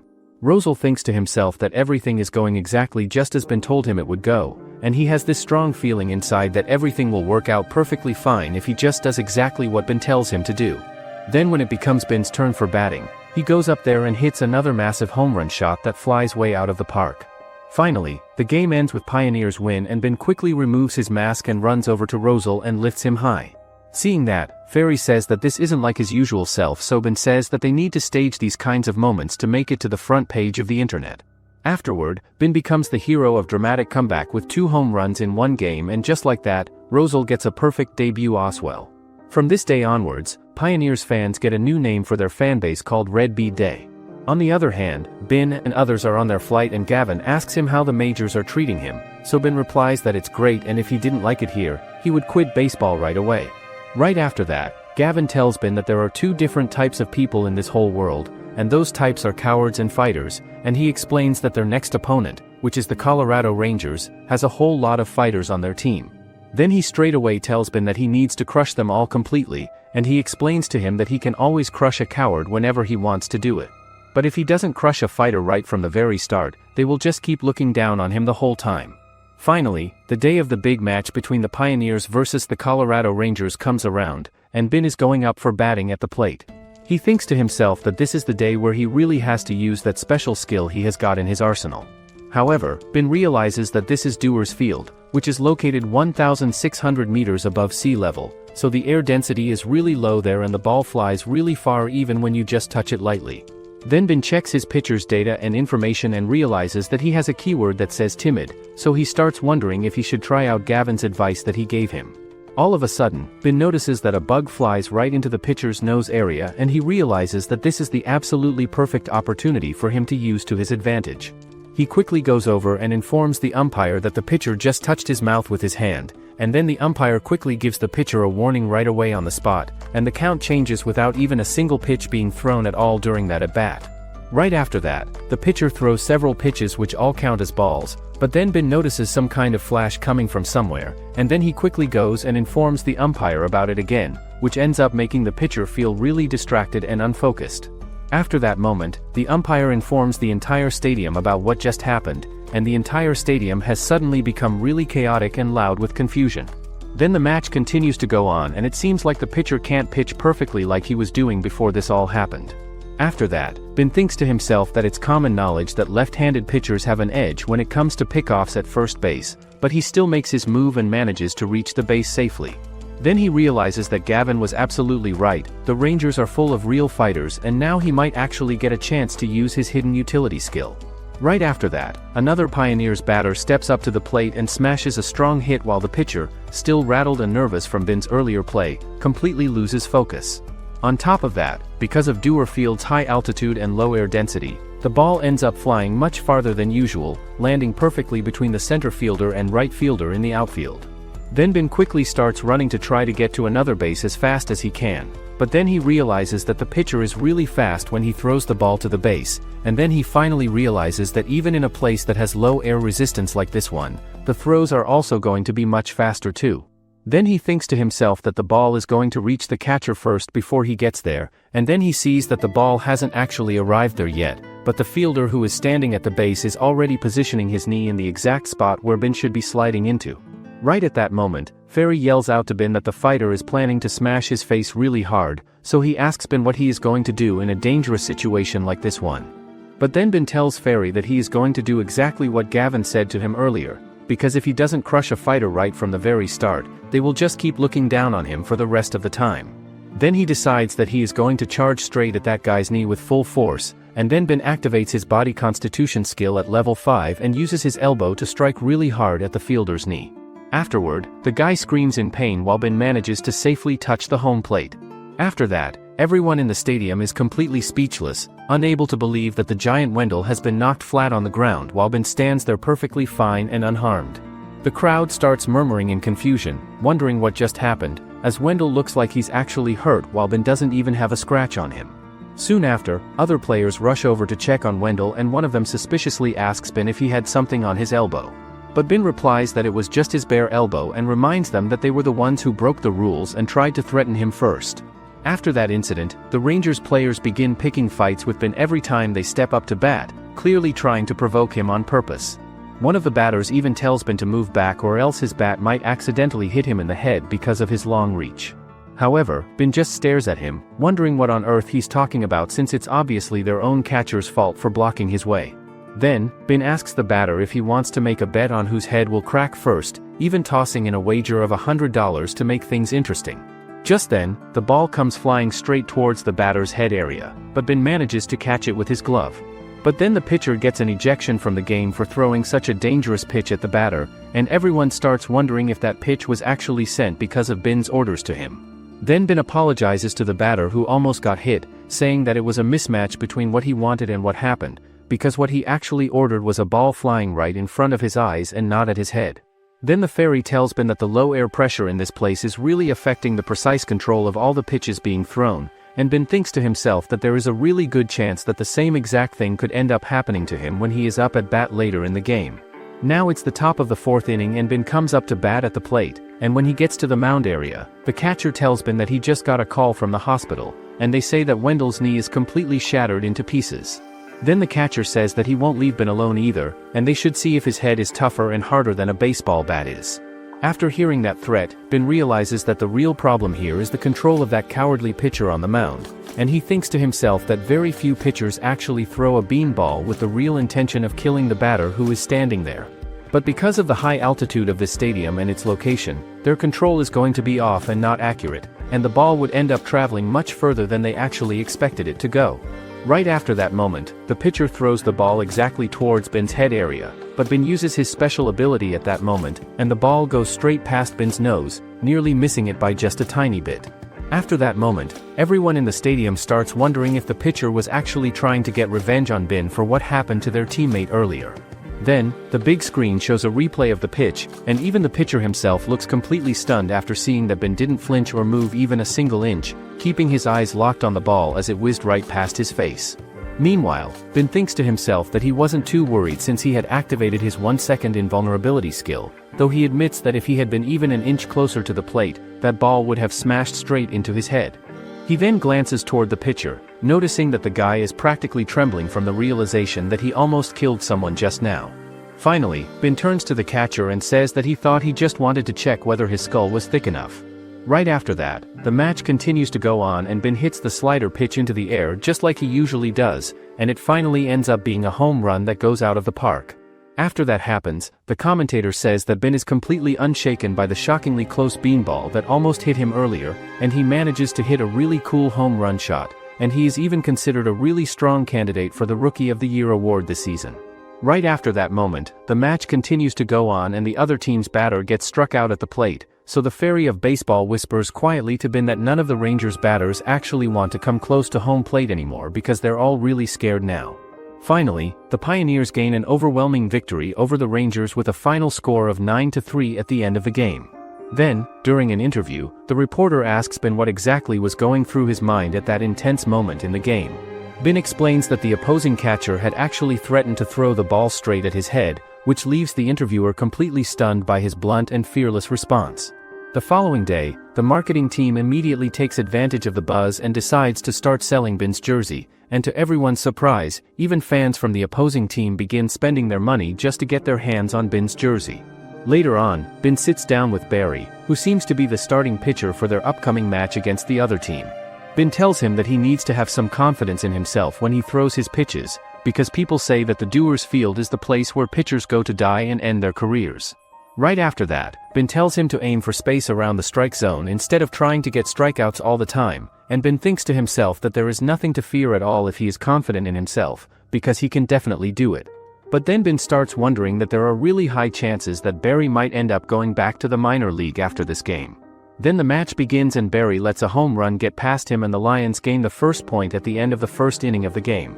Afterward, Bin tells Barry not to stress over anything, saying that his release point looked solid and it's not like he lacked power in his throws. Then the fairy of baseball comments that Barry isn't just a slow starter as he's also a bit timid. Hearing that, Bin starts thinking that Barry probably just needs some time to warm up and wonders if he's the kind of player who lets early mistakes or runs affect him as the game goes on. Still, despite that flaw, Bin believes Barry actually has really good control overall. Right after that moment, Bin gives a signal to Barry to throw a low outside fastball pitch, and when Barry does exactly that, the batter hits a shot off of it and the center fielder catches the ball in his glove. After that happens, Bin tells Barry that the other team can't hit properly at all as long as he keeps making borderline pitches that are close to the strike zone, but then the fairy gets really angry at Bin and asks him if he didn't see Barry throw the pitch dead center in the middle of the zone. Right at that moment, Barry tells Bin that those weren't really borderline pitches at all, because they were just home runs that ended up being caught out only because they didn't go as far as they should have gone. After hearing that explanation, Bin completely loses his mind and gets really furious at him, and he thinks to himself that the minor league isn't going to waste their time with people like him who don't take things seriously. Then Bin grabs him by his collar really hard and asks him if he thinks he can do whatever he likes in this game without any consequences, and he says that if he wants to play around like that, he can just go home and play video games instead of baseball. Afterward, the match continues and Bin hits a shot and quickly runs towards the base to score more runs. In just 10 games, Bin gained 5 home runs and 16 runs batted in, and everyone thinks that Bin reminds them of Gavin in certain situations. However, the Pioneers end up losing the game with a final score of 10-8 points, and Bin is really furious about it because he feels like he played really well during the match. Later that same night, Gavin comes to his room to talk to him, saying that he knows this is his first loss after his debut in the major leagues. Then Bin tells him that he is going to become a backup player starting tomorrow, but Gavin says that starting tomorrow, he might actually be the one who is going to be the backup player instead of Bin. He then further reveals to Bin that he is not retiring from baseball at all, because their team's rookie catcher is getting really good results now, and the coach asked him if he could be on backup for the time being while the rookie plays. Now that Gavin is going to become the backup catcher for the team, this means that Bin is now the main catcher of the Pioneers starting from today. But then Gavin asks Bin why he doesn't look happy about it at all, so he figures out that Bin just had his first defeat in today's game, so he must be having mixed feelings about everything that happened.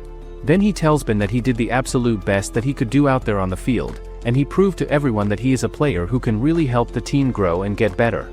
He says further to him that on the field, the one who is good at baseball is the president and king of everything, and even if Bin were in the wrong about something, Gavin would have been the one who got kicked out instead of him. Afterward, Gavin grabs his drinking bottles and tells Bin to focus on preparing for the upcoming game because he is the main catcher for the team now and has to take responsibility. As Bin watches him walk away, he starts thinking to himself how unbelievable it is that the oldest player in the major leagues would end his career like this, and that the one who brought that end was none other than him. The thought fills Bin with so much excitement that he can't hold it in and begins shouting loudly into the night. Seeing that, the fairy quickly tells him to quiet down, warning that it's the middle of the night and if anyone hears him yelling like that, he'll end up with swollen cheeks from getting smacked. Furthermore, the fairy of baseball tells him that whether he can solidify his role as the main catcher will depend on how he performs, so if he plays as the main catcher for the next 3 games, he will let him have a skill pack. Finally, in the 3rd game against the Rangers team, Bin wears the catcher's mask all the way until the 9th inning of the entire game. On top of that, after seeing Gavin sitting on the bench even though his suspension was already lifted and he could play, the fans start saying amongst themselves that this is like a coronation ceremony for the new king. In the end, Bin completes his match successfully before returning back to Philadelphia with the rest of his team. Right after that happens, the Pioneers vs Phoenix's match begins to start, and everyone in the crowd starts hating on Bin because of his mistakes that he made during the game. After seeing the bad situation that is happening, the fairy of baseball decides to give Bin a really special skill to help him out, and Bin finds it a very interesting item to have. It's the bottom of the 10 innings with 2 outs and a runner on 3rd base. Bin steps to the plate as a batter. The fairy tells Bin that he often finds himself in these last shot situations, so Bin says that popular guy's area always in the spotlight, and if he hit a home run in this situation, he will become a superstar and the fans' attitudes will flip instantly. Right after that, Bin decides to use the special gift called the scapegoat totem that he just got from Fairy a little while ago. In this special ability, the gauge goes up higher when their team's fans swear at him and insult him during the game, and once it reaches 100% something really special will happen to help him. But then Bin notices that the gauge is not moving even an inch from 17% despite the fans throwing all kinds of insults and mean words at him from the stands. He starts wondering what he is going to do with just 17% of the gauge, because he can only use this special ability once per game, and it really looks like it's going to be completely wasted on him.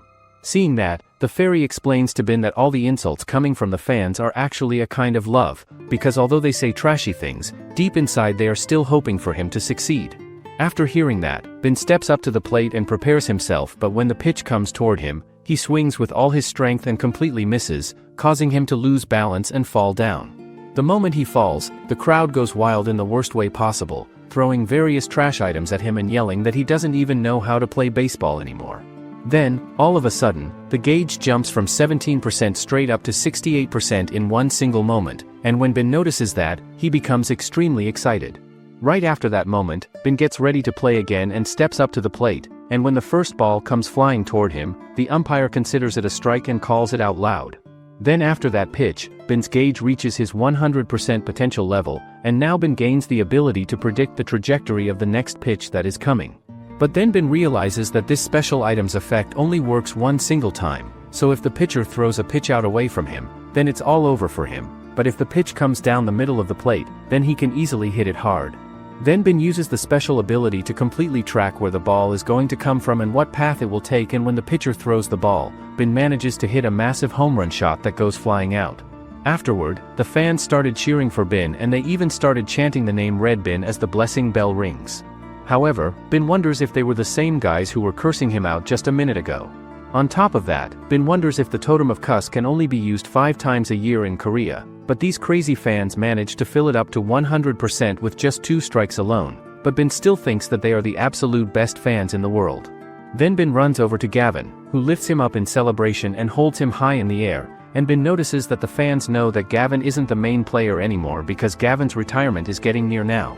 He thinks to himself that their team's fans are the absolute best kind of crazy people out there, but as much as they're fantastically passionate about the game, they also know how to be emotional and caring at the right times. Later on, Gavin tells Bin that they should be lifting the World Series trophy instead of this thing right here, which means he is referring to lifting Bin up in the air earlier. Then Bin says that he could definitely bring the trophy to the team because there will definitely be a chance for him to do it. But then Gavin starts laughing out loud, saying that the trophy he brought wouldn't actually mean anything at all to him. Gavin explains to him that he wants to achieve and lift the trophy with his own hands, which would be even cooler than anything else, because he wouldn't need anything else in his life, and for that goal, he can take everything from Bin if he needs to. Bin thinks to himself that the desire for a championship among fans of a team that hasn't won for a really long time is completely unimaginable unless someone is actually a fan himself and understands it. He thinks further that fans like these would rather quit being baseball fans than enjoy a championship by rooting for another team instead of their own.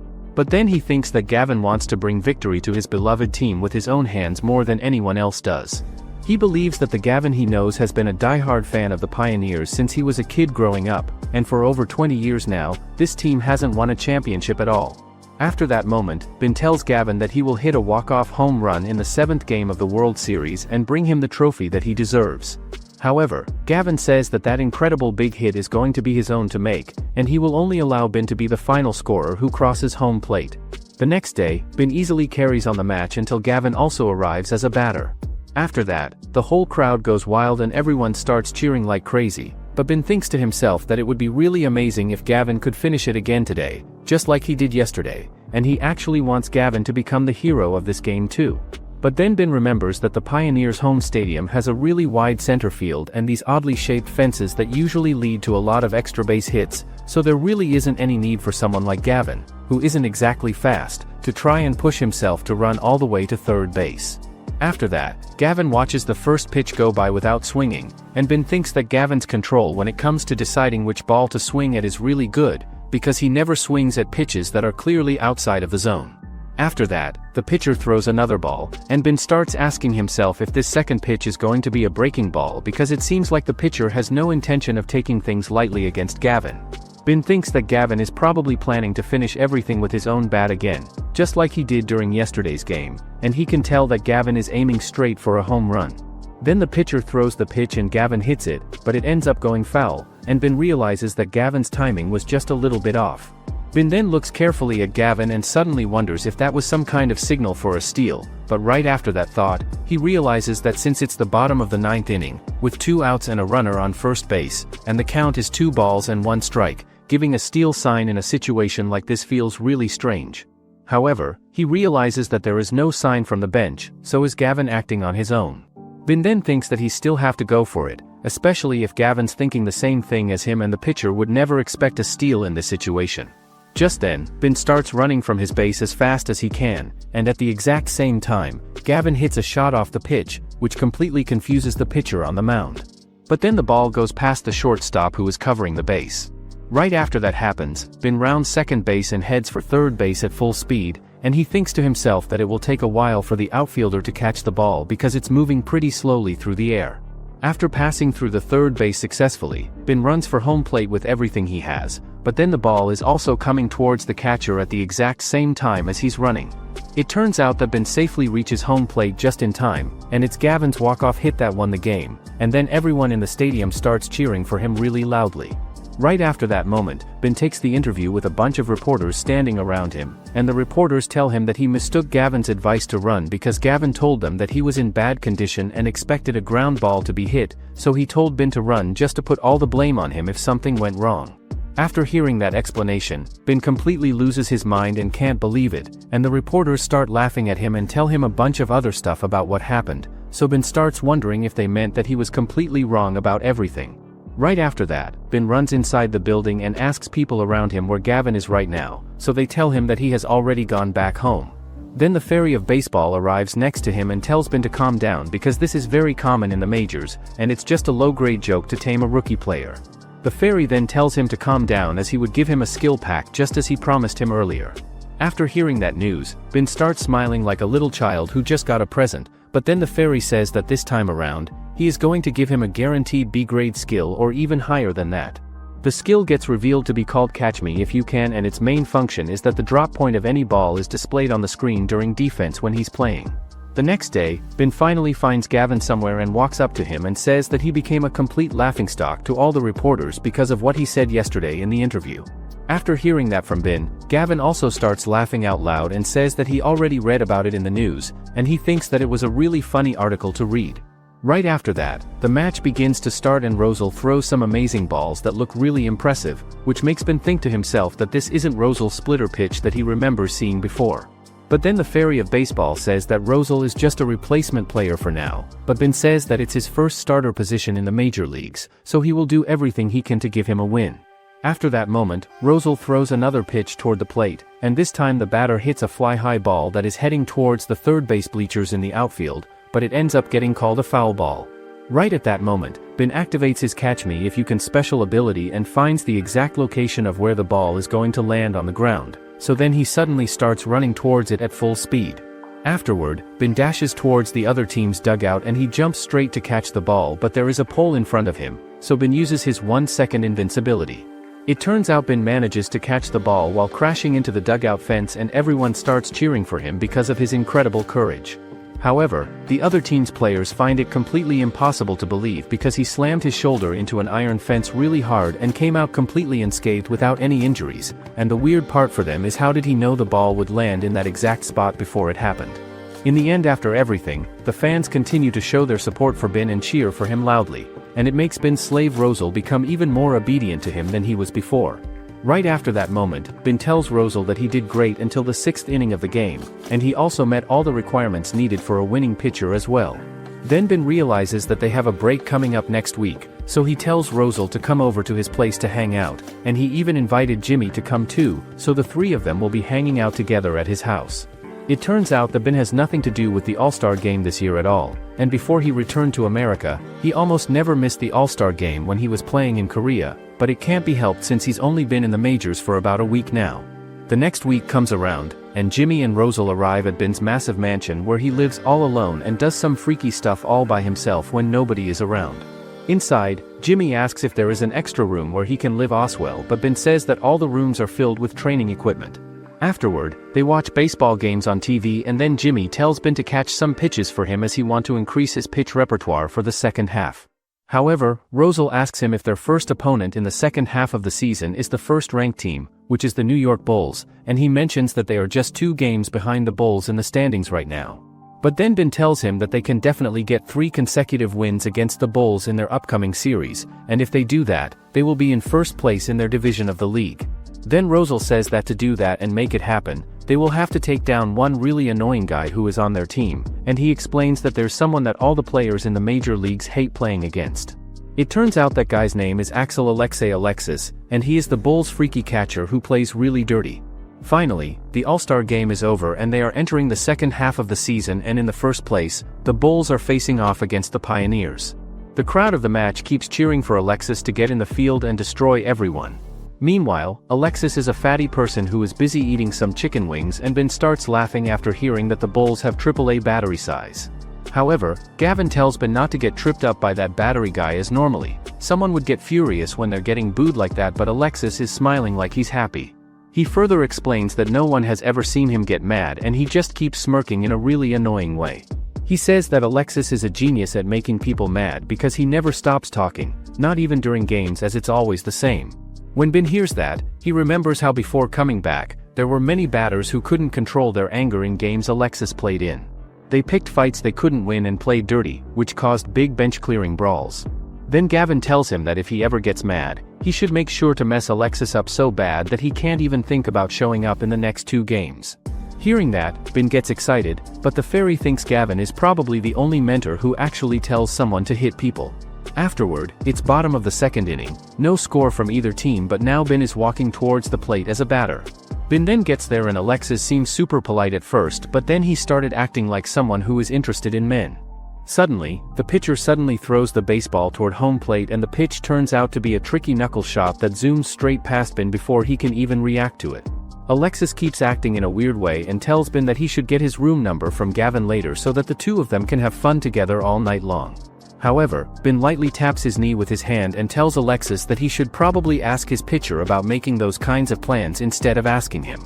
Then, Ben uses his special power that gives him 1 second where nothing can hurt him, and during this short moment, the baseball hits Ben's leg without causing any pain or damage to him at all. After this happens, Ben says to Alexis that it really looks like the pitcher must have gotten a taste of his battery's power quite a bit during their match yesterday, because right now the pitcher looks completely drained of all his energy and too weak to throw with any real strength. After that, the game moves into the top of the third inning with the Bulls team getting their turn to bat, and the player who is now stepping up to home plate to take his turn is Alexis. However, before he gets ready to bat, Alexis asks Ben a question about whether Gavin is no longer playing as the starting pitcher anymore, and he says who would have ever thought or imagined that Gavin would end up losing his starting pitcher spot to someone who half his age is only. When Ben hears Alexis say those words, he gets really annoyed and irritated, and he responds by saying that he heard some news that Gavin is coming into the game later as a pinch runner, and he also mentions that Gavin plans to break Alexis's ankle with a hard sliding move. Alexis quickly replies back to Ben and says that the old man Gavin cannot do anything to hurt him at all because the only things that Gavin is still actually good at doing these days are running his mouth and using his fists to fight people. When the umpire sees them, he yells at them to stop talking and says that if they want to chat so badly, they should go to the cafeteria and talk all they want there. The fairy of baseball then tells Ben that it looks like he's going to get treated the same way as Alexis, but Ben wonders about that since he heard the umpire really dislikes Alexis. After that, Alexis gets into his weird batting stance, which makes Ben feel grossed out, but then he remembers that Alexis's nickname is Bench Clearing Cheeks. Then, the pitcher throws a ball but it goes straight in Ben's gloves and gets a strike. Afterward, Alexis keeps doing his very best to make Ben angry, but the fairy quickly tells Ben that he should just ignore Alexis completely and finish this game as fast as he possibly can. Alexis then manages to get another strike against Ben, and right before he starts walking away from the area, he sticks out his tongue at. When Ben sees Alexis do that, he thinks that if someone is really going to act like a villain and be mean to others, they need to do it the right way, so he decides that he will teach Alexis an important lesson the next time he gets up to bat. The baseball game then continues with the Pioneers team taking their turn at batting, and Zoomer ends up hitting a ground ball that rolls straight back toward the pitcher on the mound. After some time, Bin gets another chance to step up to the batting plate, and this time Bin does a very unusual bunt that makes the baseball fly directly toward Alexis and hit him right in his private area between his legs. After that, the players from the other team rush over to Alexis and start yelling at Bin, saying he just hurt their starting catcher. But Bin tells them it was just an accident since no one could ever aim for that spot on purpose. Then Bin walks over to check on Alexis and says sorry, telling him that as a fellow catcher, he knows exactly how much that hurts. But then his expression changes, and he leans closer to whisper with a sly grin that he can always throw a pitch like that anytime he wants. Afterward, the Bulls replace their catcher, but the problem is that Alexis was the only one who could catch Banier's knuckleball. The fairy of baseball then explains to Bin that without having a good catcher behind the plate, no pitcher can properly handle and control the knuckleball pitch, so the pitcher will end up being stuck throwing just that 10% of his usual ability and skill. When the game finally ends, the Pioneers win with a score of 7-3 against the Bulls, and they are now sitting just one single game behind the Bulls, who are leading the division.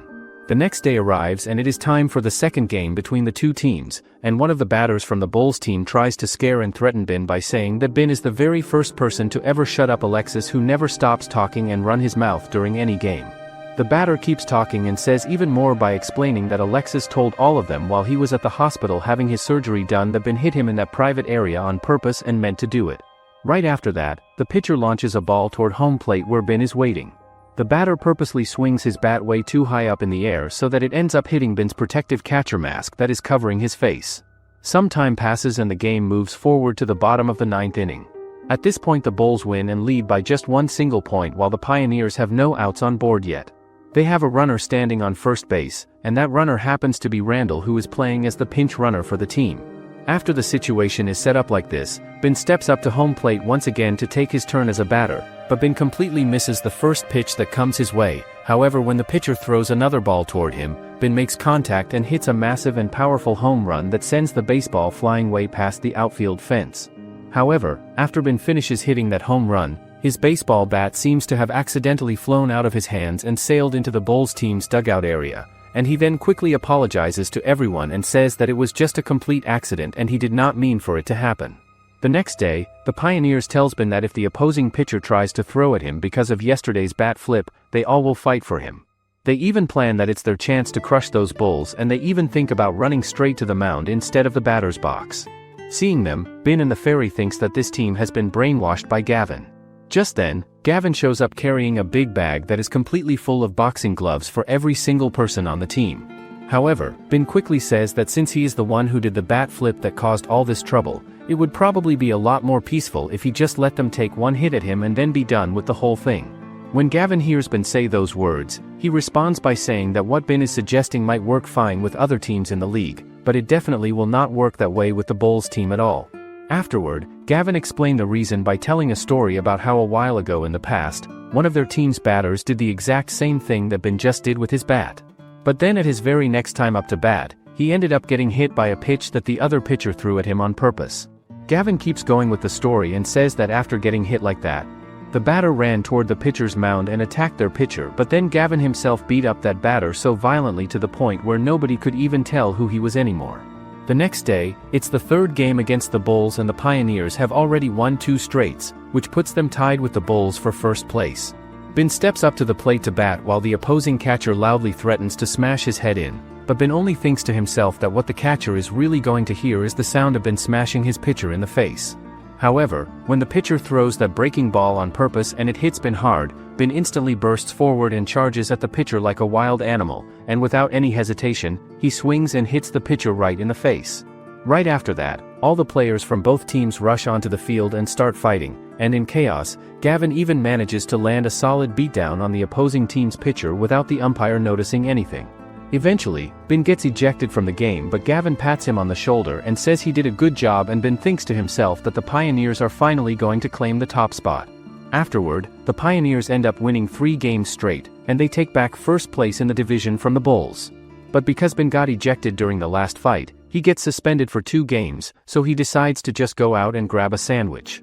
While he's walking, he hears people talking about how the Pioneers are full of tough fighters, and even if they lose a game, they will never lose a fight.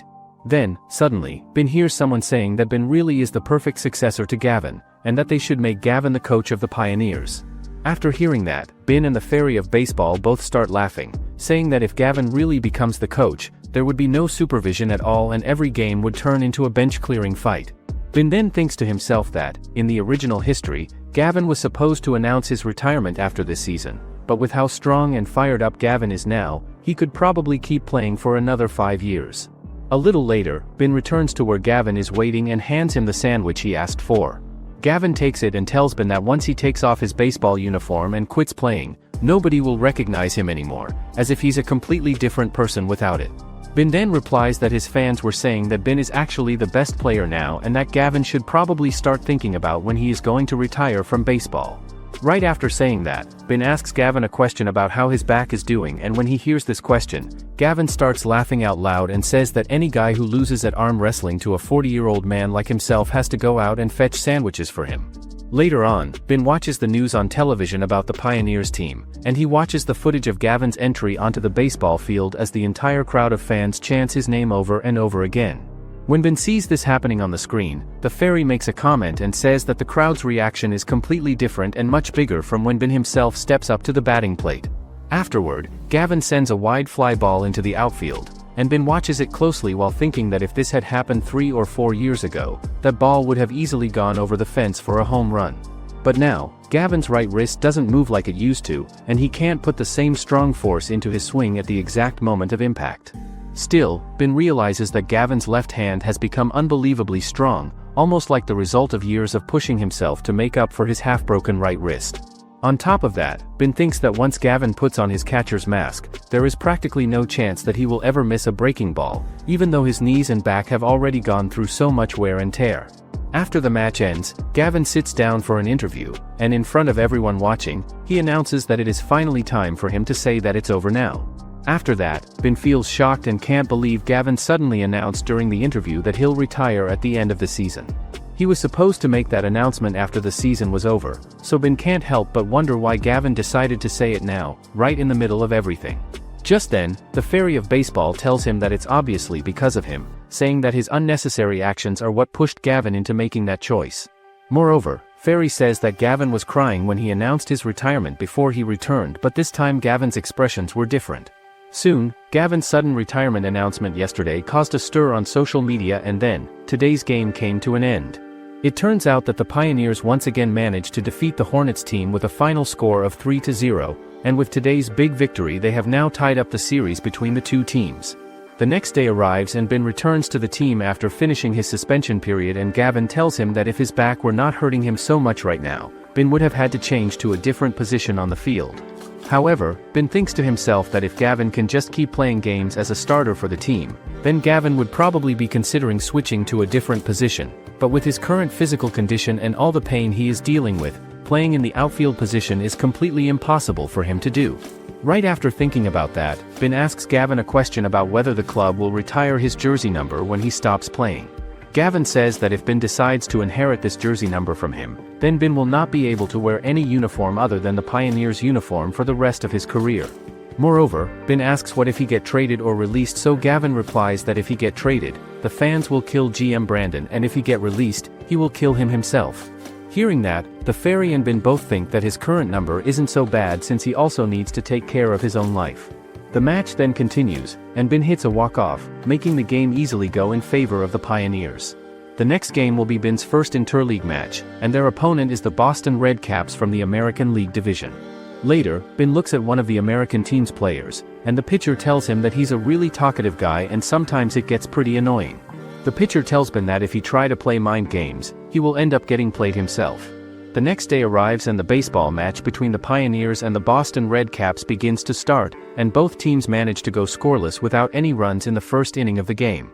When the game moves to the top of the second inning, the fifth batter named Idell steps up to home plate to take his turn, and he is known and recognized as one of the 4 best catchers in all of the major leagues. Bin then quickly gives a hand signal for a sinker ball pitch to the pitcher on the mound, and surprisingly the pitcher does not reject the sign. The pitcher then throws the ball toward home plate, and in a surprising turn of events, the batter manages to make solid contact and hit the ball on the very first pitch without any hesitation at all. The baseball flies and goes a little far away from home plate, and Bin starts to wonder in his mind if he can really catch this ball or not. So, he quickly activates his special skill called Catch Me If You Can, and he sees that the ball is heading directly towards the stands where the fans are sitting. Afterward, he quickly starts running as fast as he can to try to catch it, and everyone in the stadium wonders if he can really catch the ball before it lands. Surprisingly, Bin manages to easily catch the ball but ends up crashing towards the ball. Seeing that, everyone starts cheering for Bin and everyone thinks that Bin has some kind of eyes on the back of his head. Suddenly, Bin notices and sees that the batter is smiling in a creepy and strange way, and the batter is actually saying nice things and complimenting Bin even though he just got out because of what Bin did to him. When Bin sees this weird behavior, the fairy of baseball leans in close and whispers quietly to Bin that the batter might be hiding his frustration and anger deep inside, or he could just be pretending to act tough and strong in front of everyone. The guy then keeps talking and says that it must be really tough and difficult for a catcher who is wearing heavy protective gear all over their body to find and locate a ball that is flying over their head in order to catch a foul fly ball that travels that far behind home plate. The guy continues talking even more and says that a foul ball that goes in this direction has reverse spin on it, which makes the path and trajectory really hard to predict and figure out, and there is also the big risk of crashing and colliding with the stands where all the fans are sitting. When Bin hears the batter say all of these things, he suddenly realizes that this guy is talking in exactly the same way that the pitcher warned him about last night before the game. Afterward, at the bottom of the second inning, the Pioneers are up to bat with no outs, a runner on second base, and Bin standing at the plate. The opposing catcher gets into position and tells Bin that his play earlier was really impressive, saying he wishes the fans knew how difficult it is to catch a foul fly like that. Bin thinks that, unlike most talkative catchers, this guy doesn't give off a bad vibe, and his compliment actually sounds honest, but even so, Bin can't shake off a strange uneasy feeling. The catcher then says he wishes he could use that kind of magic too, and Bin starts to wonder if the guy somehow noticed his special skill. After that, the pitcher gets ready to throw, and Bin realizes that his main pitch is a splitter, but there's no guarantee he won't use it, even with a runner on second base and no outs. Then, the pitcher throws the ball toward home plate, and it turns out to be a changeup. Bin thinks to himself that, considering the situation they're in right now, the next most likely pitch will be a fastball aimed at the outside part of the plate. After that thought, the pitcher throws two changeup pitches in a row, one after another, and then the third pitch that comes is a splitter. Bin realizes that the pitch type is different from what he expected, and with Zoomer, who weighs 130 kilograms, running on the bases, he knows he needs to hit the ball as far as he can to help him advance. Right after thinking this, the pitcher throws the ball again toward Bin. This time, Bin notices that the ball comes right to the exact spot he expected it to be, but even though he predicts it perfectly, he still ends up hitting a foul ball that flies off to the side. All of a sudden, Idel starts chasing after the foul ball that is flying through the air, and the fairy sees and thinks that it is a similar spot to the one that Bin caught earlier in the game. Furthermore, Idel manages to catch the ball, and Bin quickly realizes that Idel had noticed everything, which is why he told the pitcher to throw the ball a little outside the zone. But Idel says he can't use magic like Bin and admits he was really nervous, thinking he might not catch it, so it was just pure luck that he did. After that, the game keeps going, and Bin thinks that Idel has all the defensive skills a catcher needs and can make an important hit anytime. Then, Idel gets into a bunt position, so Bin decides to let him bunt and gives a signal to the pitcher to throw a sinker, but right when the pitcher throws the ball, Idel suddenly changes his stance. Afterward, Idel changes to a batting stance and tries to hit the ball, but his fake bunt attempt turned into a swing and a miss. Seeing that, the pitcher thinks that he told Bin if he thinks too much, he'll get caught up in it. After that play, Idel decides to go for a bunt again, and Bin wonders what he will do this time around. Bin then gives a signal to the pitcher to throw a high fastball inside the strike zone, and the pitcher throws the ball exactly as planned, but it turns out Idel's bunt is real this time as he hits the ball and runs towards the third base quickly.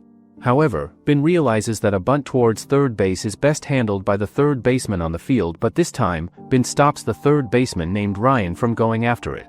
He notices that the ball just barely goes outside the foul line, so this ball is a foul and does not count as a hit. The fairy of baseball tells Bin that a human would definitely be disappointed because it is a perfectly placed ball in every way possible. Suddenly, both of them get stunned and surprised to see that Idel is actually smiling at them and tells Bin that he really judges the course accurately and impressively. Bin realizes that the skill called Catch Me If You Can be incredibly useful for judging bunts and where they will go, but Idel's bunt is purely based on skill and talent, which feels really unsettling for him and makes him nervous about what comes next. Afterwards, Idel is back in the batter's box, ready for the next pitch, but Bin is furious and decides to beat him with his own skill. The pitcher then throws a ball that hits straight on Bin's chest and Idel gets strikeout, and with that the Pioneers wins the game 2-0 that day. The next day, Bin notices Gavin and Idel talking with each other, and Idel compliments Bin, saying he was even more impressive than he heard. Seeing them, Bin freaks out and wonders why Gavin is chatting with the opposing team's catcher. It turns out that the Pioneers and the Red Caps are not on bad terms with each other, and this may be because the Pioneers hate the Bulls, and the Red Caps hate the troops, sharing a sort of anti-New York sentiment between them. Afterward, Bin, Gavin and Idel sit together over dinner to eat and talk about baseball and other things, and Bin says that he thinks Idel is a bit suspicious because he praises him too much earlier in their conversation. Bin then tells Idel that he has been curious about him since he is in Korea playing baseball, as his image is just like what he sees in the media and news reports about him. He then asks how he always maintains such a composure and stays calm, so Idel reveals that he gets angry when he sees a player who lacks professionalism and does not take the game seriously. Hearing that answer, Bin asks if he does have players like that on the Red Caps team, so Idel replies that there used to be one player like that on the team before. He explains that this guy says things like he just wants to be like everyone else and does not care about being a superstar or standing out from the crowd, so Idel replies to him that if he wants to be as good as everyone else in the major leagues, he has to work to death and push himself harder. After that conversation, he says that the guy soon disappears into the minor leagues and he does not see him since that day. After that, Bin feels that Idel is a lot like him in many ways, as a person who's always thinking about baseball no matter where he is or what he's doing.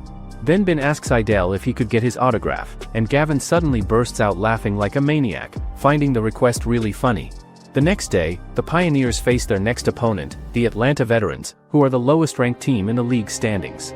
In the match, Jimmy manages to strike out the batter using his fastball pitch, and everyone thinks that Jimmy is like a different person compared to his early career days when he starts playing. Seeing that performance, the Fairy of Baseball also tells Bin that he is starting to show his monstrous side and true potential, and Bin thinks that his reduced speed is still 95 miles per hour, which is incredibly fast. After the match ends, a little girl approaches Bin and asks him for an autograph, but Bin wonders that he is not even wearing his uniform right now, so how does she recognize him at all? Just then, the kid's father also arrives and runs towards Bin excitedly, saying his son is a huge fan of his and loves watching him play. The kid then asks Bin if he will stay with the Pioneers team, which confuses Bin and makes him wonder what they mean, so the kid's dad tells Bin that the kid cried so much last night because there are rumors going around that Bin is being traded to the New York Troopers team soon. How long do you think it will take for Bin Hong to reach 3,000 hits in the majors? Comment fastball if you'd like a part 2 of this series. Make sure to like and subscribe the channel for more sports manhwa content.